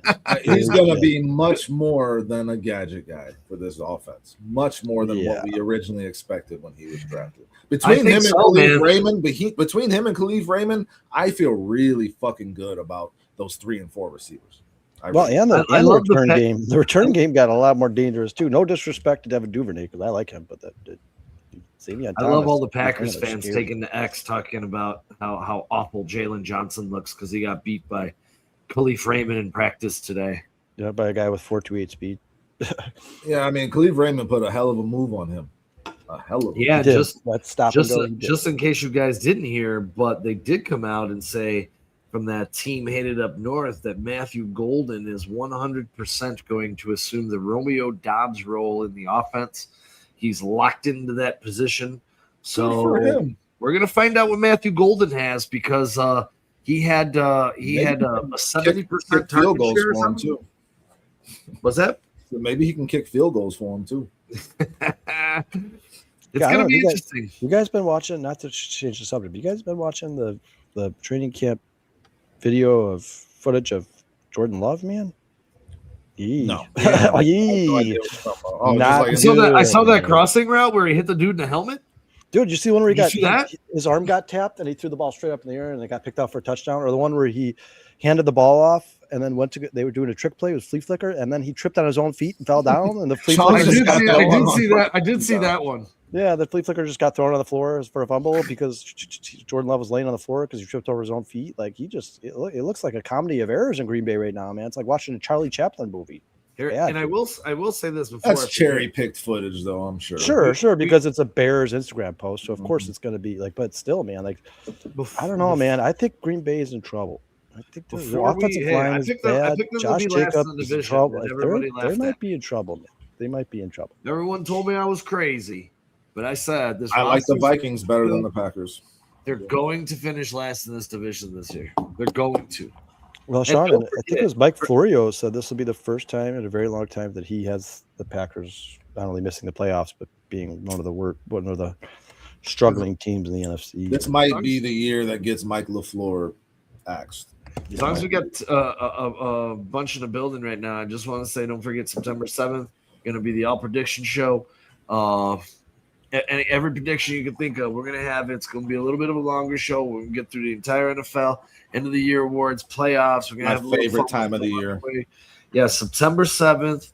We're going to start at 7 o'clock, probably run 2.5 hours. Everyone come out, hang out, and give your predictions with us. It's going to be a fun show. I think Jason will be here with us on that Monday. I don't know how much chat we're going to be able to get to on that show. We're gonna try. Just forewarning, guys. Yeah, and I'll tell you this before I forget, because everyone's talking about Xavier Thomas, everyone's talking about Khalif Raymond, Johnny Walker. Don't sleep on him, because I read yesterday this guy has been as solid as any wide receiver in that room in this camp so far, and he is showing out. The Bears wide receiver room is fucking good. It's dope. Is he number 9? Is Johnny Walker number 9? Yeah. I saw a couple highlights of him. Unfortunately, guys, caught a couple deep balls that I saw. Unfortunately, as much as we keep talking about these highlights, Tyreek Stevenson's been getting burned a lot. He's been getting burned a lot, dude. I'm not giving up on Tyreek. I'm not. I still think he needs to be very good this year for this defense to have a shot. And I know he's going to get picked on a lot across from Jaylon Johnson. That's going to come with the territory, but it's going to come down to his risk reward success rate. Like Nashawn Wright last year. Is he going to be able to turn some plays into turnovers because he takes chances, and he's an in your face kind of guy with a receiver across from him. He's just got to make enough plays that turn the field to make him worth having on the field. That's really what it comes down to for me with Tyreek. And I'm really hoping he can do that, because I fucking love that kid, man. He's a ball hawk. He is. He has that in him. So I want to see it this year. Yeah. I mean, at this point, I think we know for a fact that Tyreek Stevens is never going to be like a shutdown type corner like Jaylon Jones. He's not that guy. No, he's gonna give up yards. He's gonna give up touchdowns. He's gonna be leaky at times. But yeah, if he can create enough big plays, kind of like Trayvon Diggs in Dallas, if you can create enough big plays, Nashawn Wright last year too, to keep yourself on the field, that's a win for the Bears. That's a win. It's a win, because for the majority of the season last year, the Bears thought that guy wasn't good enough to be on the field. So if he could somehow make enough big plays, flash plays to stay on the field and take over that number 2 or number 3 corner role. That's having said that, Kyle, how do you feel about the fact that they're comfortable with him being the starter this year? If last year they thought he wasn't good enough to be on the field, it's just again, I'm a big Tyreek fan, but just something worth thinking about in terms of this defense that they're going to roll out this year and where their mindset is as a team. It's also, like we talked about this numerous times in 4 stars. It's so funny to me that guys like Caleb Williams and the offense are given all these excuses. Oh, new coach, going on year 2, new playbook, new terminology.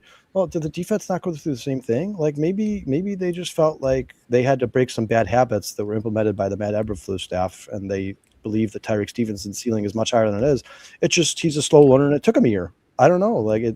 I'd have to, because I'll say this, guys, it's the first time in a long time when this coaching staff speaks, I don't think it's all that one day at a time or hoopla. I think there's a lot of validity what they say, and by all accounts, Dennis Allen and Al Harris are incredibly impressed by what Tyreek Stevens has done in the offseason. And I think when they say that, they mean it.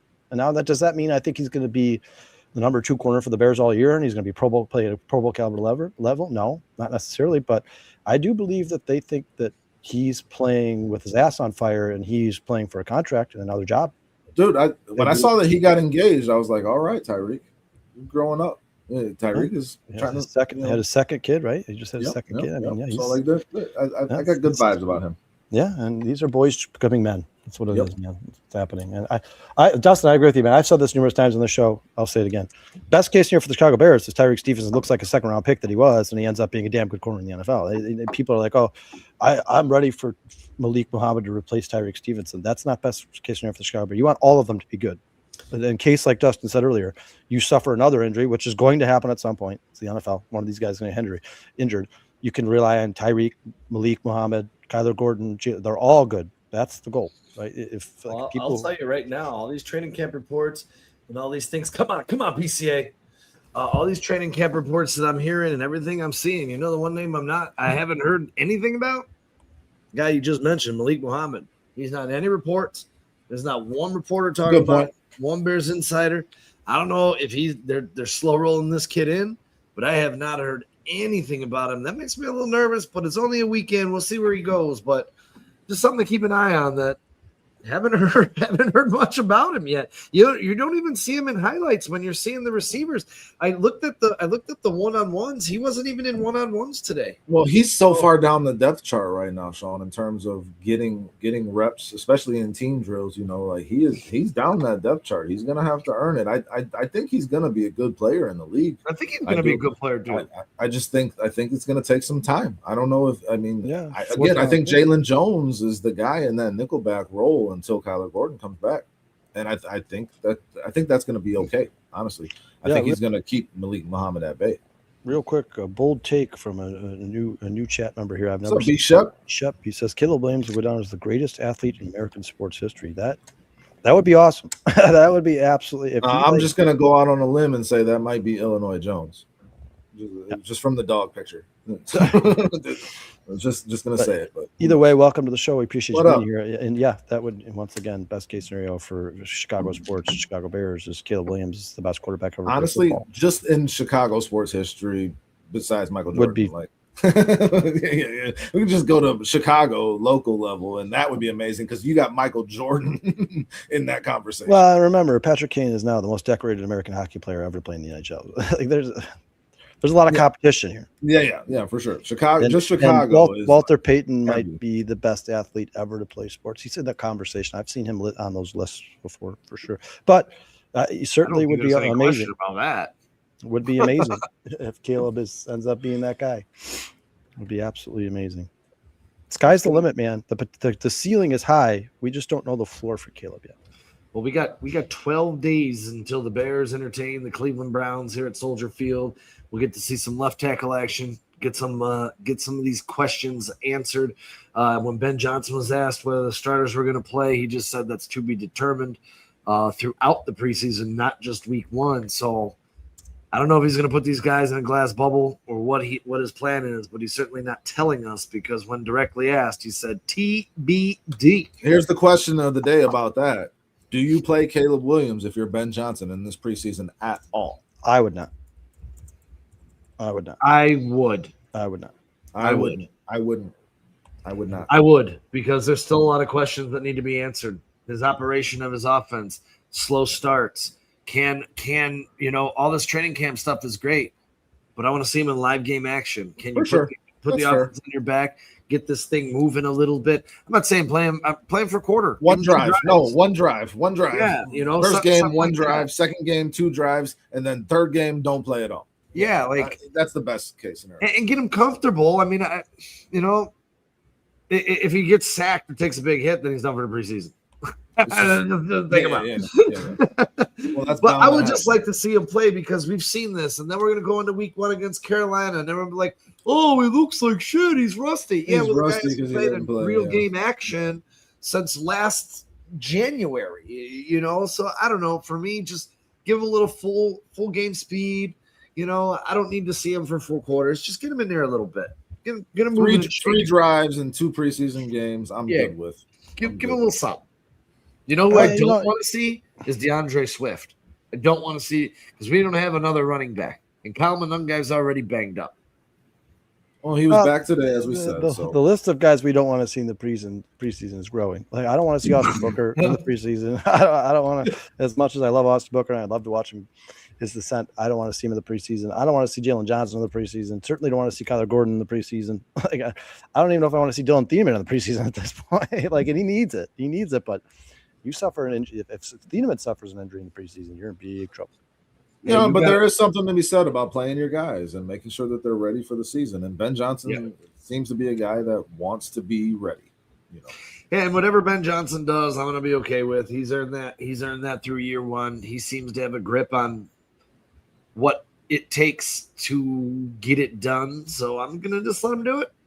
Whatever he decides, he decides. If practice is what he thinks is best, so be it. But I don't want to hear these Bluebirds and everyone complaining in week 1 if it's a sluggish start and say, "Oh, here we go again. It's just like last year."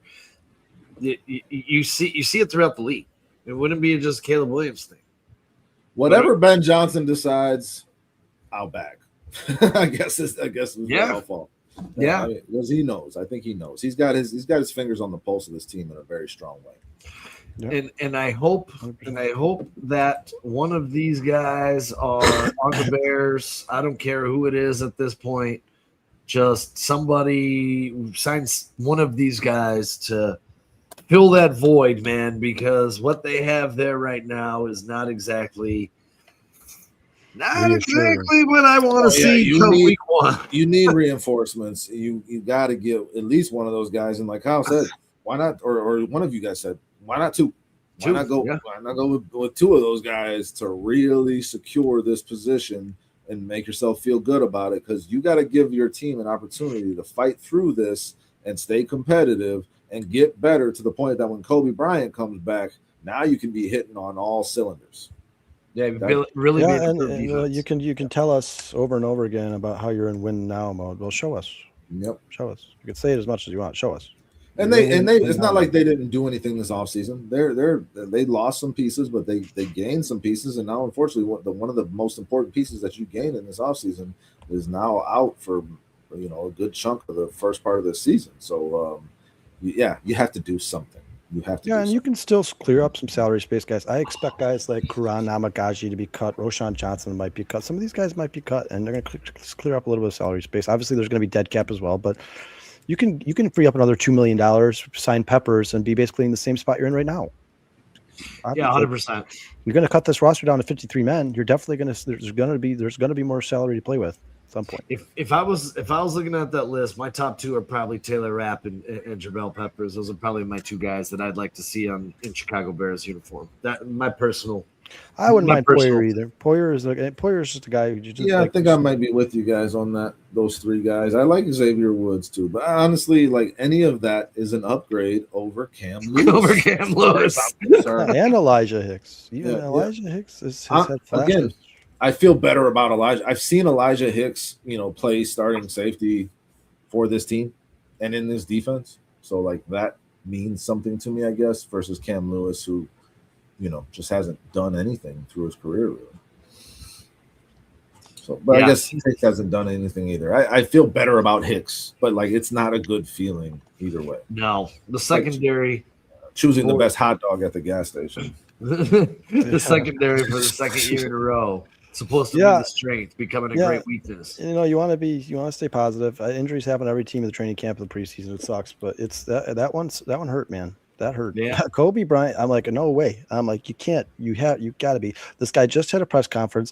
He's been talked about in national media. He's been talked about Bears media all week, all month. This is the difference maker for the Chicago Bears. This guy had speed. He had championship pedigree. He had experience. He had strength. He had violence. And he's the first guy to go down. And it's like, you got to be kidding me. You can't. You got to be like, it scares you because, as a Chicago sports fan, sometimes seasons like this snowball, like they snowball. You're like, oh, it's one injury. Kate Horton out for the year. That sucks. Awful, terrible. But we'll get over it. 3 weeks later, 17 pitchers on the IL. Like, what is going on? But it does seem to me like these guys who are a little bit smaller in the NFL, and I'm talking about the guys from 190 to 215 pounds.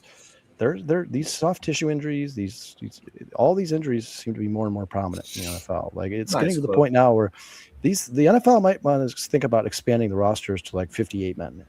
That might be a conversation that should be had here. The injuries are becoming insane. It's insane. Mikey, I wish I had a better comeback, but like honestly, I just don't even like hot dogs. I don't know. Just a metaphor. I've been on like a Whole Foods thing for about 2 years now, so that's been good to me, guys. I used to eat gas station food a lot, though. Back in the day. I did too when I was younger in construction, and I used to eat hot dogs, chili cheese hot dogs at like 5:30 in the morning before I hit the job site, dude. You know what? A chili cheese dog is actually every once in a while I get a craving for a chili cheese. I mean like the Quick Trip wraps. But Quick Trip's the shit, dude. Yeah, It's not good food, dude. outside of that, I don't think I've ever eaten like gas station food in my life ever. Here, I'll tell you, Quick Trip in Wisconsin is a lot different than Quick Trip in Illinois. But For sure, it is. Yeah, Guys, Quick Trip in Kansas City is like a grocery store. Dude, that's like the way it is in Buc-ee's Wisconsin. that Cliff is talking about. Yeah, I asked one of the people that worked at Quick Trip in Kansas. I'm like, where do you guys get these wraps? And they were like, oh, there's a woman who's obviously passed a they make this food shit. inspection, a health inspection. She brings them to us every other day. I'm like, they're delicious. Like, they're amazing. Yeah, she's like, yeah. I will tell you this, Kyle. Quick food. Trip has the best breakfast sandwich. It's kind of like the McDonald's McGriddle thing. It's 2 waffles with sausage, an egg, and cheese. Oh my god! It's perfectly made with like this perfect amount of syrup, like blended into the bun. I was about to say, is there syrup on this thing? Oh, too? it's so freaking good, dude. Ask Chris about this, dude. Ask him how many times when I'm up north, I leave and go get that every freaking day because they just don't have it in Illinois. So I got to soak it up when I'm up north. Oh, it's soaking up. It's soaking up for sure. Shit. Ah, man, if I ate something like that today, I would be shitting my brains out for like the entire morning. Right? There's just no way. No, it's too much sugar, man. That's crazy. That's amazing. But that it does sound good. Yeah, it sounds. Dude, it's so good. Yeah, I agree, Mikey. Quick Trip is now Quick Trip with a K is different than Quick Trip with a Q. Oh God, we got a whole John. We got another podcast niche we can get into here with gas station, gas station lingo. So go ahead. Wow, did you see? What a play! What's the difference between Age roll? What's the difference between the Quick Trip with a K and the Quick Trip with a Q? The Quick Trip with the K's are like full grocery stores with full kitchens, and then Quick Trips like out here they're like a gas station with a food station. It's completely Antonio, different. we got Buc-ee's. No, we don't. I have but there's a Buc-ee's. No, you have a Buc-ee's, not a Buc-ee's. Buc-ee's I didn't know there was like a giant it's a convenience store gas station. They're in the South, like Texas. Yeah, those things are insane. I don't know what that is. I've never seen that, but yeah, we have. You gotta check out a Buc-ee's if you're driving down south. You gotta stop at a Buc-ee's, dude. Maybe not in terms of food, but in terms of gas station, like just snacks and shit. Buc-ee's is pretty legit, dude. They have a pretty damn good option. They have good options.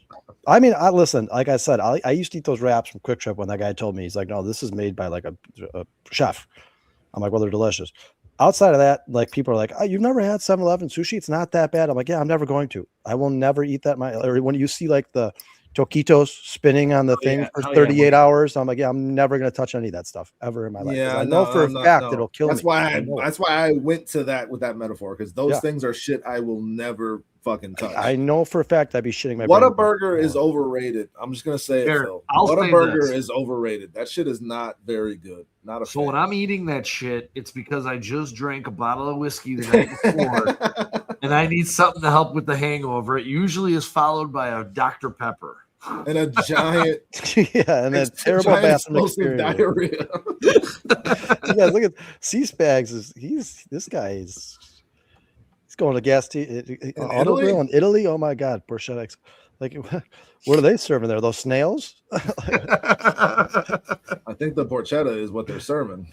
And porchetta is pretty good too. Yeah, absolutely. But I don't know. A gas station? Is that a gas station?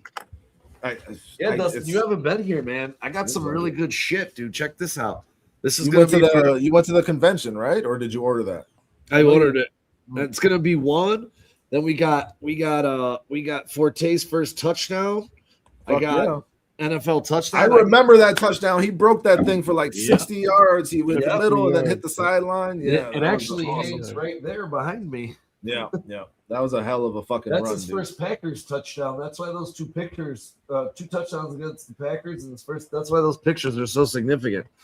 Of Matty franchise. Matt Forte was the shit. Like one of my favorite Bears of all time. Just his ability to cut through and then just get out of a muddied situation and then break it. He had deceptive speed.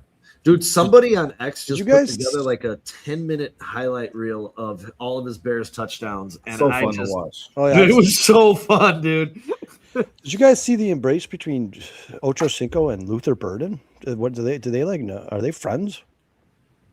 No, know if Ocho they're Cinco friends, just but- likes to put himself out there with everybody. Well, at he this loves point. the Bear. I mean, he's been all over his podcast saying Bears, Bears, Bears, Bears. Dude, They're Super That's Bowl because he loves that wide underdogs. receiver room.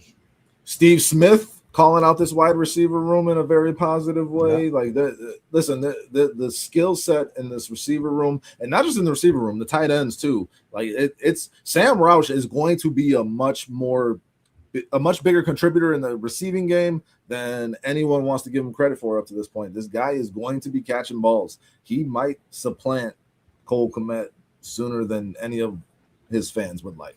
That's all I'll say. But in general, like the talent just goes so deep in terms of receiving on this team. I'm super excited about it. Yeah, their offense is going to be fun to watch for sure, man. I really do honestly believe that. Listen, I'm not saying he's ever going to be, but That's a good question by Crooked. what's that? Cut, sit, start. Neil Anderson, Matt God. Forte, Thomas Jones.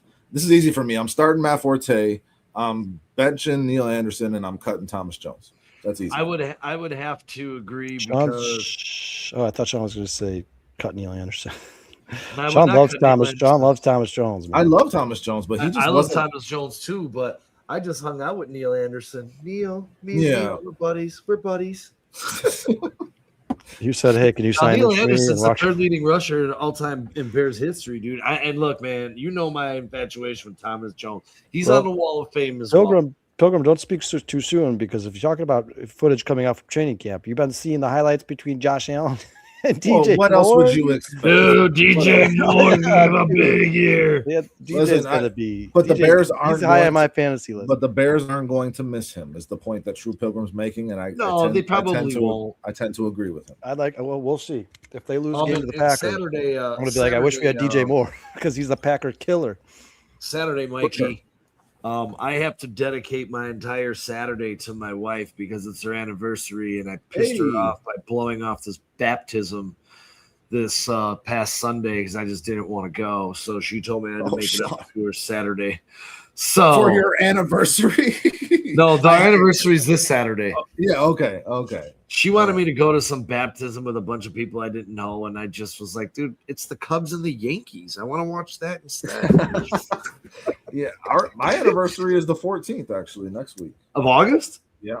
Oh, we got August anniversary. Mine's actually the 6th, but I'll be working, and we're celebrating. Already got nice reservations at the James in downtown Geneva, next to a fire pit by the band. Nice. I'm rolling out the red carpet, and I can only tell this because I know she isn't watching, so I'm not ruining it for her. Liz's birthday is the 15th. What's that? Liz's birthday is the 15th, so I'll be doing. Cindy's is the 14th. Nice. And your anniversary is the 14th? Yeah, she double dipped on me, man. You did that shit. You did that shit, Dustin. So Yeah, you never you forget. So you never This is forget. a one combined gift. Combined gift for both occasions. Did you forget her It anniversary? kinda works Of out, course though. not. It's the 14th. Congrats, Mikey. Congrats, bro. I think In-N-Out Cliff is better than Oh, Whataburger. congratulations, Mike. In-N-Out is definitely better than Whataburger to me. cut Curtis Enos. Cedric Michael Parsons. Bush. Hey, Kyle, I'll be right back because I got to show you something. Hold on. 7-4, man. The Cubs are killing them. Their offense, the Cubs' offense is unbelievable. Yeah, it really is, which is why you hope that this Holmes guy can actually, get back to the form he was at before the injury. Last year, he had a pretty damn solid. His ERA before he got injured was like a 2.4 or something, right? Yeah, he's good. He's good. So they're banking on his health and then him getting back to form. And if that can happen, they can make some noise in the playoffs, man. Because that offense. It sounds also like they do expect Ben Brown back at some point. Check that out, Kyle. And Steele. Oh, yeah. Yeah, but Steele's going to be in the bullpen. Off They his need home run that he just hit, the newest addition to the Cubs Wall of Fame, Michael Bush. Is that the home run he hit in that one game where Dave Kaplan called it? It was in the rain game. Yeah, I think it might have been. That's the one, ain't it? Yeah, it was a rain game walk-off, dude. And I didn't expect Yeah, I this guy to remember that, take yeah. my offer because those things are selling for like $50. I offered this dude $22 and he took it. I was like, giddy up, let's go. You sucker. I've always liked Five Guys food, but it's insanely expensive. I love Five Guys. Five Guys ain't that bad. And in terms of price, everything's expensive. I don't. Yeah, I don't but see Five the Guys, difference Five between Guys was like and that 10 years Whataburger. ago. But Five Guys was like that 10 years ago, man. Yeah, When they came out, I a guess burger they was caught up with $18. inflation. I mean, I don't Yeah, know. right? I'll take Five Guys over Whataburger for sure. I love Yeah, Five 100%. Guys. I like Five Guys If a you lot. get the I like lettuce wrap, Five Guys too, bro, They you got get the good lettuce wrap patties, at dude. Five Guys. Their patties are just so good. Dude, even man. when you order Five Guys and they have like every single LA Times, best burger around, Chicago, it's not, so like every single newspaper in the history of the United States is like this burger is the most underrated at best. I mean, I think they're talking about in terms of like quasi fast food, steak and shake. It's a QSR, yeah. But I think Five Guys is really good. Even when they first came out, it was $16 a burger, and that's when everything else. That's when McDonald's still had like $1 menu. Oh, Culver's is the shit. Ball out. Culver's is touching on one of my faves. Yeah, ball out. I'm with you. Here, I'll tell you. You talk about expensive. I took Anthony Tom. I took A Train to start. Culver's is expensive. Antonio. Oh my God, dude! We went. Got what was it? Three like burger meals, and then I think Steph got like a fish sandwich. The shit was like $85. You guys got double charged. Jesus Christ, dude! they charge y'all double, man. They're like Panera. Panera's expensive as shit. You go to Culver's, you got to get just get the fish dinner and be done with it, because the cod dinner is fucking phenomenal. The fish fry, yes, I've never had it, dude. Get the cod dinner. You just don't even fuck with the burgers. The cod dinner is. They used to do fried chicken dinner, which was fucking awesome too. That was like their fried chicken was better than Popeyes. They cut that out. Cliff, go with the cod dinner. Yeah, let me be clear right now. I don't like McDonald's. I'm just saying, like, remember $1 menu actually used to be 99 cents. Like, it was like $3. Yeah.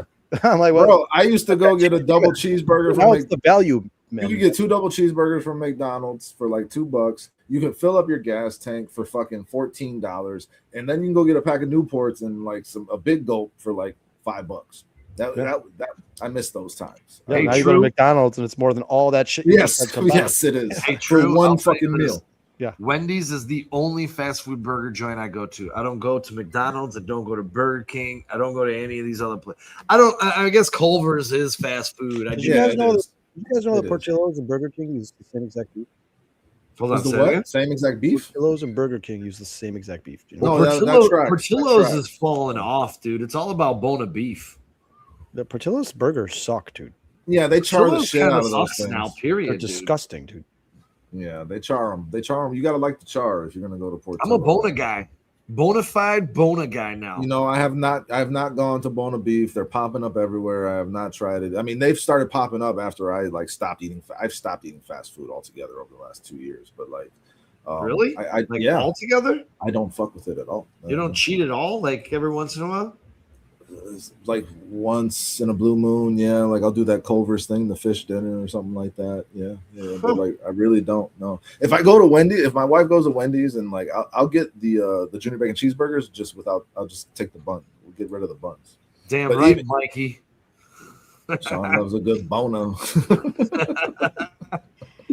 I haven't tried Bona beef though. Their slogan for a while was "Coming hungry, leave with a Bona." Remember that? That was their slogan before some mother got upset and sued them. That was their slogan. Fucking people. I don't remember that, but dude, that's awesome. Everything. Yeah, but fucking moms ruin everything. Yeah, you know what, Dustin? I'm not a big fast food guy. If I eat out a lot, mostly it's Mexican. I love eating out Mexican food like a ton. They make fun of me at work because they're like, dude, you're going to turn into a fucking taco.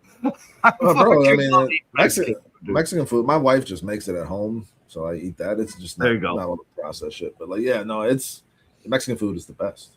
It's the best. You get a good fucking torta or fucking, the tacos with just the cilantro and the onion. You don't need nothing else. Hell yeah. That's the only way to do it. It's essentially all the same. It's not, though. That's not true. It's not true. What do you mean? No. I mean, you can make that argument, but like, if you get al pastor from a certain place, like where they do it really well, like if you go to a taco joint and don't get the al pastor. I'm not saying it's not good and the flavor profile is not different, but if you took every Mexican dish in the world, quesadillas, fajitas, this tacos, is a stand-up comedian's bit. You're doing, yes, it is. Yes, it is. But is it not 100% fact? It's all tortilla with cheese, meat, and vegetables. That's what it's all the same thing. Yeah. If you just Tortillas take with the cheese tortillas meat. out, though, it's actually not that bad for you. I like Just get Mexican rid of food. get rid of And the Mexican tortillas. food, if you ever go open a restaurant, Mexican food's the way to go because it's cheap. You know what, Mikey? There you That's go. the joint that's right across the street from my office. That's where I go a lot. And you're right, dude. They're expensive as shit. They are expensive as hell. Dude, like Jimmy John's, what used to be able to get the gargantuan for like the Justin's price point of earlier, this guys. small Everybody's little fucking thing. It's not you. Like, we're picking out certain restaurants. Name a place that hasn't raised their prices 200%. Like it doesn't exist. I listen, to get a fucking medium deep dish from Lou Malnati's, you're spending $25 to $30. You have to get a burger at River Street. You're A spending pizza. 18. So Yeah, That's crazy. it's It's not the way of it's the not- world these It's not the days. businesses you should be upset with. It's the powers that run the United States of America you should be upset with. And I'm not And- talking and about while these current prices powers, I'm are talking going about up, the last 20-year Kyle, power. while these prices are going up, the quality of everything is It's going down. Yeah. Oh yeah, you got the 100%. FDA. The FDA is like approving like lab-grown meat, and they're like, but we're going to charge you an extra $10. Like, oh, thanks. Dude, that's amazing, Cliff. Nice, I Cliff. wish I could get out by you, dude. He's making some homemade El Pastor. Al and he's got a Pastor is burger my skewer. favorite. Al Pastor is my favorite meat. If God, I go to dude. a taco joint, I always try the Al Pastor because that's how I know if they're good. In my It's going to sound really weird, Dustin, but El the Pastor's gas really station good. right across the street from my house, they got these Mexicans in there cooking up some shit. Dude, their Okay. El Pastor is Oh. off the fucking Bro, chain, some of the best dude. tacos I've gotten are at laundromats. Some of the best tacos Yeah. I've ever gotten are at laundromats. Yeah, they're smart. everyone tells me I'm crazy. I'm smart. like, no, you got to try the gas They're station, the smart. mobile, Why? right by my house, dude. smart. And They're every cutting- time I they're send cutting- someone there, They're cutting. love their, it. They're Yeah, cutting no, the rent. you're They're cutting the probably rent in right. half, man. They're cutting the rent in half. Like put two businesses in one building. They're smart, and that's usually the best food you could possibly find because they're Yep. smart. Yeah, 'cause they actually get there and they actually give Yeah. a shit. Yeah, and it's like You their know, grandma's recipes. I've been to that gas station. I'll talk about Wishaw. That place is good. Man.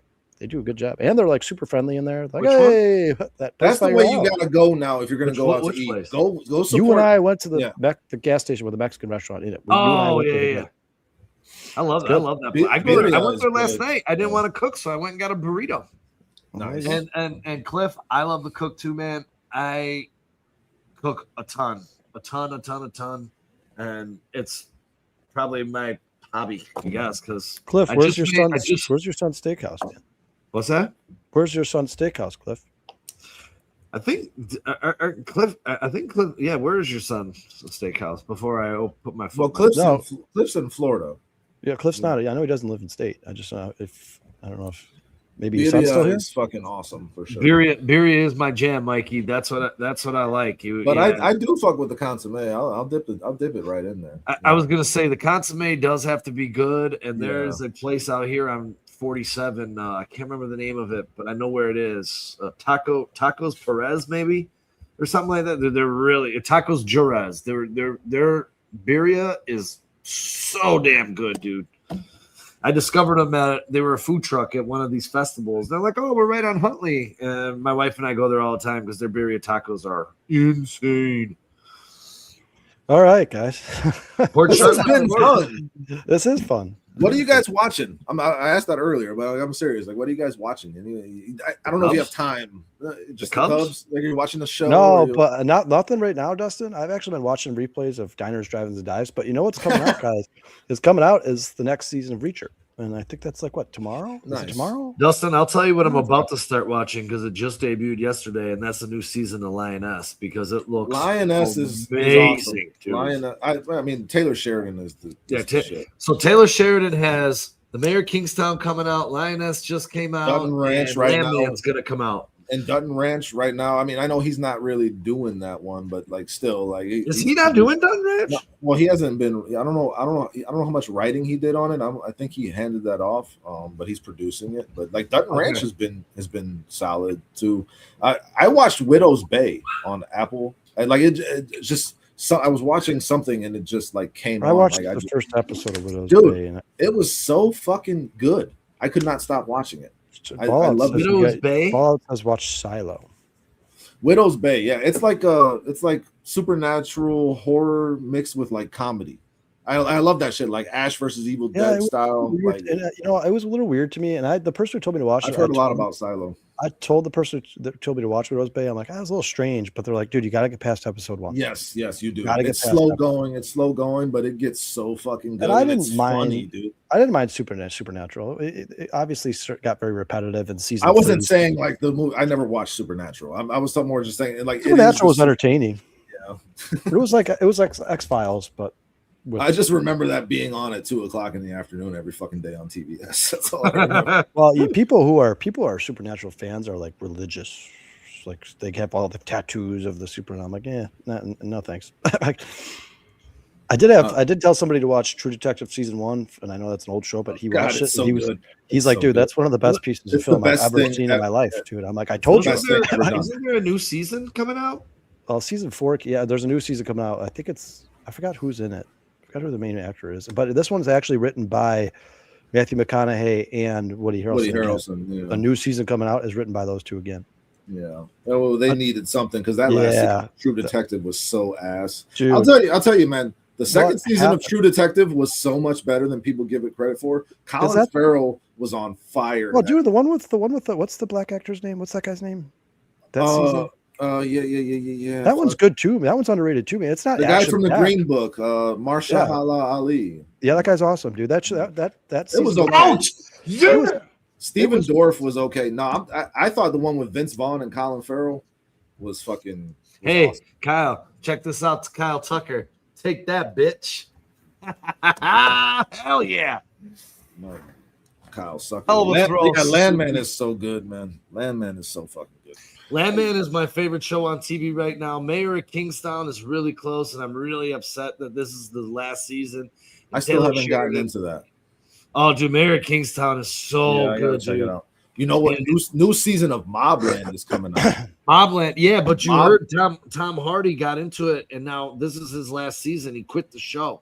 Oh, that sucks because he's the whole fucking show. Well, he is the whole show. Well, I'm gonna watch this season because that first season was fucking Yellowstone. Kevin Costner hates that chick from Yellowstone, the hot chick. He despises her. That's like who? Is she hot though? Larder? No, not Allie Larder. She's from. Is she hot though? Oh, from what show? From Beth. From Yellowstone. Oh, really? I don't think she's hot. Yeah. Do you think she's hot? I don't think she's that hot. A lot of people say she's hot. I don't think she's hot. I mean, not like she's not top. She's Allie Larder is hot. Yes, that is a fact. And the daughter in Landman is hot.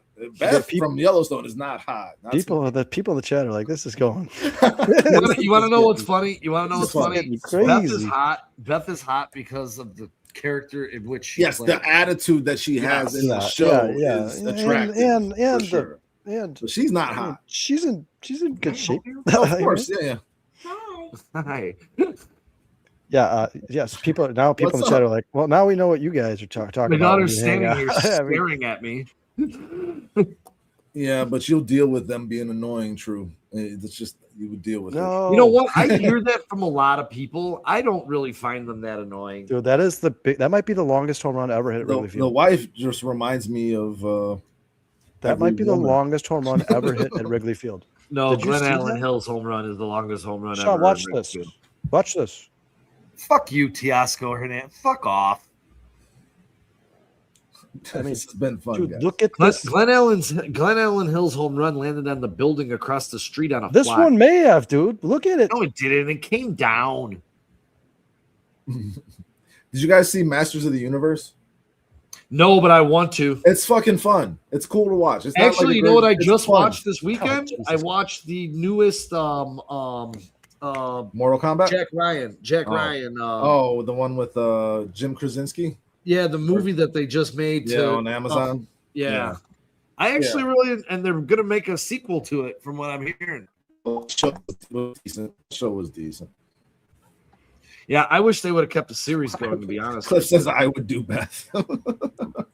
Yeah, how'd you like Spider-Man, dude? I heard it surpassed and became the highest grossing opening movie weekend in movie history. What? Yeah. I don't know, man. Like I feel like dude, they were talking about it on the Score today because most of the people on the Score went and saw it this weekend too, and they all said it was badass, dude. You know, listen, I Oh, there love you go. Spi- There's I Mikey said saying it was so well done. I love Spider-Man. I'm not the biggest fan of the Tom Holland iteration of it, but you know, like the last one was better than I expected it to be. But it just seems like they're going off the rails a little I bit. can't do the Marvel, man.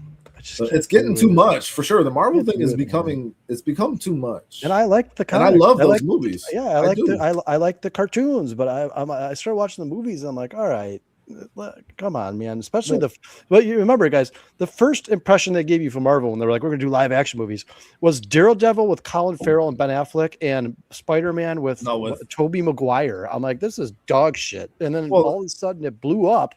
No, but then the newest iteration started out with that Captain America, which was a really good movie. Like they went on a good run. I still think the best. They did have a good run. They're playing it out. Kyle, you're gonna kill me for this, but I didn't mind the Spider-Mans with Tobey Maguire, not at all. Are you kidding me, bro? Because Tobey Maguire is what Spider-Man was. I don't care. The scene raindrops falling on my head, where he's like, okay, that got corny. That was the stupid. The black, the evil Spider-Man thing. Yeah, that was the best superhero movie of all time outside of The Dark Knight is Unbreakable. You ever seen that movie? What about The Watchmen? You ever seen Unbreakable, Sean? Unbreakable's okay. It's amazing. It's absolutely amazing. It's not amazing. It's amazing. I've never been as high on it as you. I don't know if I've seen The Watchmen. You've never seen The Watchmen? I don't know. I don't think so.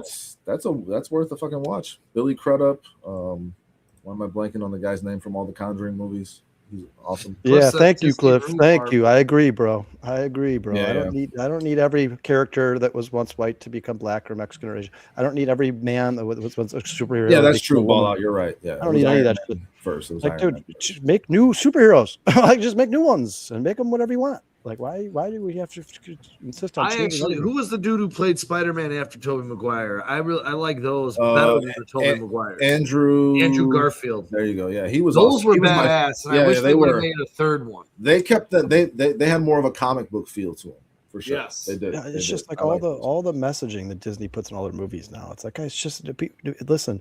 I'm all about making the world like, but why save the politics for another time? We're watching a movie. I just want to watch a movie, right? Like, I'm not watching Abraham or Lincoln or whatever it's called. I'm watching Spider-Man. Like, come on, man. I still think The Dark Knight is one of the best movies ever made. Yeah, all three of those Batmans are. Yeah, Batman Begins was awesome too. Batman. Did you guys like the new Batman? I like the new Batman. I want to see Odyssey too. I want to see Odyssey. I want to see it in IMAX. I want to see it legit. I've heard mixed reviews, but like, I want to put I love that story, and I want to get my own eyes on it. I talked to someone who saw Odyssey this weekend. They said it was really good. Matt Damon did a good job, but Gladiator is definitely better. So yeah. Oh, was that ever a question? Gladiator is an amazing fucking movie. Gladiator is a great movie. It won like 750 awards, dude. Yeah, Michael Keaton, Batman. You know what? I'll say this. Val Kilmer was a very underrated Batman. I love that movie too. Michael Keaton is my favorite Batman. With the Joker. That's fair. Batman and Robin. George Clooney. Jack Nicholson is my favorite Joker. No, Heath Ledger did a good job. Heath Ledger was better. To me, Heath Ledger did a good job. George Clooney is the worst Batman by far. Like, he's not even a question. I agree. But I like the Batman with Robert Pattinson. I thought it was good. It was a good movie, and they're going to come out with another one that's going to be good, I'm sure. I have not seen it because I had a lot of people tell me it was not good and not worth a watch. The Batman movie? It's dark. Because it's dark. And people want everything. Listen, you watch the Batman movie and then watch that Penguin series on HBO Max. The Penguin series. I've already watched the Penguins. I watched the Penguin series when it came out. The Penguin series. That's the same feel as that Batman. It's the same cinematography, same kind of vibe, same dark. Like, the Penguin was basically like superhero Sopranos. Oh, he's in it. He's in it. Yeah, right. It was. Well, that Penguin's in Batman. He's in the movie. Oh, really? Yeah. He's in it. Yeah, Colin Farrell. Yeah. All right, I will. You got to watch the movie. Definitely check it out. It's amazing. It's just dark. It's dark. Very dark. It's depressing. I don't mind dark. Batman's depressed because he doesn't want to be Batman anymore. It's depressing. Matt Damon, Cliff Victoria, Team America. Thanks for bringing that up. I haven't watched that in so long. Everyone has AIDS. All right, you guys want to get out of here? I was like, that's a good time. Fuck yeah! Probably a good time. Got Batman. That's right. Hell yeah, dude. Hey, I'm probably now gonna go. Oh no, the Cubs are still on, and it's a 7-5 game. Damn it! I'm gonna have to catch Lioness later. That I actually watched like an extended preview of it, and man, this season looks really, really good, dude. Oh, she's great. Really. She's great. The writing is great. That's a damn good show, man. I haven't gotten through it all the way, but what I've seen is really good. Oh, you haven't finished season 2? I haven't finished season 1. Yeah, I agree. Ball out, like that's ball out. Ball out says Batman's supposed to be depressed. Yeah, that was the comic. Like dude, that's why it's so badass. Like, dude, that's if you want to have some. He wants to be in love with a woman, bro, but he can't. If you want to have mindless fun, just go on YouTube or Facebook or whatever and watch all the Pete Holmes Batman reels. That shit is fucking hilarious. Pete Holmes as Batman. Have you guys seen those? Yeah, I know. Oh my god, that's so good. He's in the police. There's so many. There's in all situations. They just they riff off of it. Like him with Superman. Him with the Joker. It's fucking hilarious. Yeah, it's amazing. Yeah, it's awesome. Seen a lot hey, until Wednesday, everybody. Well, we'll talk about more theater. And gas stations. Hey man, I'm happy to hang out with Ball Out and Mikey and all these guys. Yeah, you guys were awesome. Food and movie. Hell yeah, man! I would do a podcast with these guys that we're not even talking about sports. I'd be happy to. This is fun, man. We just did that for about an hour. It seems like it's hell yeah. Now, now, if I ever have any questions about gas station food, I know I got to hit up Sean too. Or you got to go to Italy, man. Go to Italy, dude. Or you got to go to Italy. Or Cheddar. Siskel and Ebert. That's right, baby. We're changing the name of the podcast. The practice. Yeah, no thank you. Oh boy, that's really. My mother and father watched that show. Oh, bro. I never got into it. Let me ask you a question. Did you guys like the Sherlock Holmes movies with no Robert Downey Jr.? No. I never watched them. No. I like Guy Ritchie a lot, so I wanted to like them, but they were not. Like they're not great movies, but I thought they were entertaining. I watched them in the last. Dude, tip your hat. That's a fucking ball, dude. What's ball for? Right, sorry, Jesus Christ, dude. Sorry, Spags. Porchetta. Travis says came stone left hungry. That's not our fault. You came stone. You were gonna be hungry either way. That's on you, Travis. Go get a fucking waffle. Hey, Travis sandwich. Is the man. Travis waffle, egg, sausage sandwich dripped in syrup at the Quick Trip with a K. That's in Wisconsin, though. I didn't know. Go to Kenosha. Go. I didn't know Benedict Cumberbatch was Sherlock Holmes. That show was fucking awesome with Benedict Cumberbatch. I didn't know that was a thing. And Martin Freeman as Watson. That show is amazing. What is that on? That was I watched it on Netflix. It was on Netflix, yeah. I'm gonna have to check that out. That shit is good. Sherlock was good. Mikey says it sucked, but I thought I love the old Sherlock Holmes series from like the 80s because when I was a kid, my parents used to watch it all the time. Where just not even necessarily the acting or any of that, but just the genius of it. Like this guy has to find ways to solve these crimes. Like I love murder mystery shit. But dude, I that's the best. Cumberbatch a lot. I agree with C-Specs. That was the best Sherlock rendition that I've ever watched. I'll definitely watch. I enjoyed that thoroughly. The villains in it were really intense. Like it got serious. It was a BBC show. But I watched it on Netflix. Let's see here. You know what I've been subjected to watching since we're still here? My wife, Love Island is all she's watching lately. Oh my god, dude. It's the worst shit I've ever seen. But then I end up becoming I'm just sitting here watching it with her because like she's my wife, but like I become invested in these fuking moron people. Oh Jesus! Dustin's like, why is Tracy so mad at Ben? There was this guy on the show there's this guy on the show. His name was Sincere, and he was the biggest fucking liar of all. It was fucking hilarious, and he just got dogged on. Hell yeah, Mikey. Yeah, I watched Love Island recently. Those new Star Treks were good. They were, entertaining. It's so bad, Mikey. It's so bad. I can feel. I've never been a Star Trek guy. The new Star Treks were good. They were Star Wars, man, but Chris never Star Trek. Yeah, no. It's kind of like the new Star Trek. The new Star Treks are kind of like Star Trek meets like Monster. Like they're like killing monsters. It's badass, dude. Chris Pine was awesome as Captain Kirk for sure. Yeah, 100%. He was also. Thank you, Brian. Whataburger is overrated as fuck. I've never left Whataburger. Like I'm glad I went there. Never once. I don't think I've ever had Whataburger in my life. Ever. It's in Florida and Texas and all that. So like, you guys, one thing I've never had my entire life, I Don't try promise. it. People are always like, you're lying. I have never once in my life eaten at a Sonic, ever. What? Sonic Never. is the shit. I don't even know what they serve. Burgers, Outside of what's on the Tater commercial, like tots? the ices on commercial. Like I see all the ices and all that shit, but I don't. Like, do they do like chili dogs? Is that their thing? Yeah, Hot dogs everything. and Well, shit? We do everything. Everything. I can't Like believe you've never had a Portillo's. Sonic. It's never had a sounds Sonic? okay. Kyle, I'm bringing you a Sonic burger tomorrow. It's I've not never that had good Sonic. that you need to bring it to him tomorrow. It's I okay. just can't believe you've never had a Sonic burger, dude. Never in my life, dude. I've never stopped at a Sonic in my life. Ever. Oh, bro, over here the Dog and Suds is good. Yeah, that's the OG. Are you bro. in That's like McHenry the too, original. Dustin? No, I'm in Round Lake. You're around late. Okay. Yeah. Cliff says Whataburger sucks. Mikey says he has also never had Sonic. Dude, I don't know why. Really? I've just never stopped at a Sonic ever. Wow. There's not a ton around me. No, there's I'd not have a to go lot out of around I'd have here to at go out all. of my way. There used to be one in DeKalb when I used to supervise. Sean the loves Domino's A&W out there, root so I beer. stopped there. Sean loves Hey, A&W. dude, the Papa Burger is the shit. I love A&W. The Papa Burger is I so love good. A&W like And you honestly, don't even know. their chicken tenders are sneaky good. They are. Do Long John Silver's and A&W still exist? Is Dude, that there's an called? A&W off of 41 right past like heading towards like 7 Mile Fair and shit. Heading towards Wait a Milwaukee. minute. There's an A&W by you, Dustin? It's in like it's just past Kenosha. Off of Oh, 41. okay. I was gonna say, yeah, they're mostly in Wisconsin. No. If you're heading towards like there used to be an A&W right here in Round Lake back in the day. There used to be one in Woodfield Mall. I used to go to it all the time. Fallout says Whataburger's And there was overrated, one on but the patty 31, melt is Kyle. legit. You can't You go know, wrong. right You down can't the go street wrong from with the River patty melt. Street, that old KFC. It used to be KFC and A&W, where it is now. The place that was in East Dundee that just moved over there. I can't think of the name of it. The hot dog Vans? where Vans moved. That used to be KFC A&W. I don't know why A&W left Illinois. I don't think but- I've ever eaten A&W's food either. Bro, Oh, dude. we used to go to A&W when we worked at Intrupa in Grays Lake. I would go there for lunch. It was right here off of Rollins Road. I went to Round Lake. Taco Bell.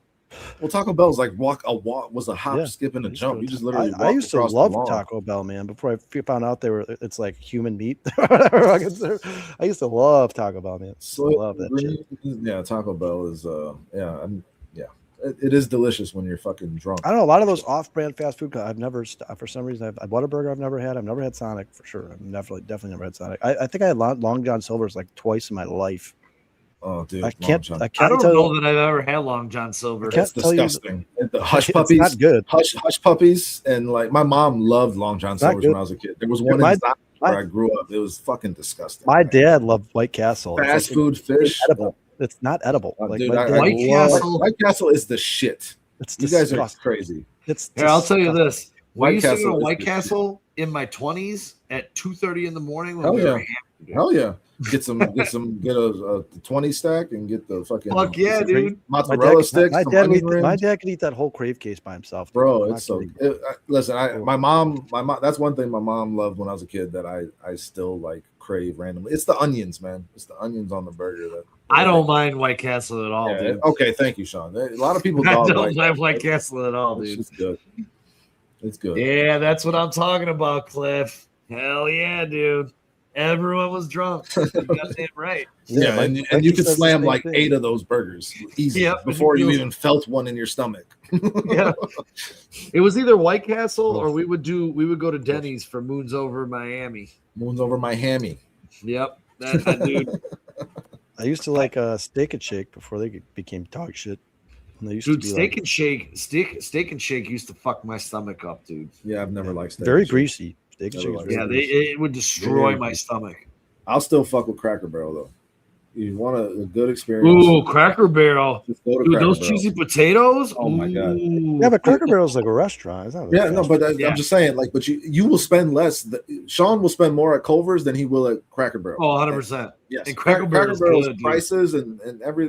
I fucking love me some Cracker Barrel. I love Cracker Barrel. The only thing that's disappointing about Cracker Barrel is just biscuits and gravy is like my favorite food ever, and I don't like theirs. Yeah, But I yeah, like- it's but I like because their Cracker Barrel. gravy it doesn't have like the sausage pieces in it, man. Yeah, That's it's what like I don't know. It's just very bland to me. It's I'm too, like, yeah. it's too liquidy. But I do like the rest of their food. But I'm a very harsh critic of biscuits and gravy, man. It's one of my favorite foods in the Yeah, world. I am too.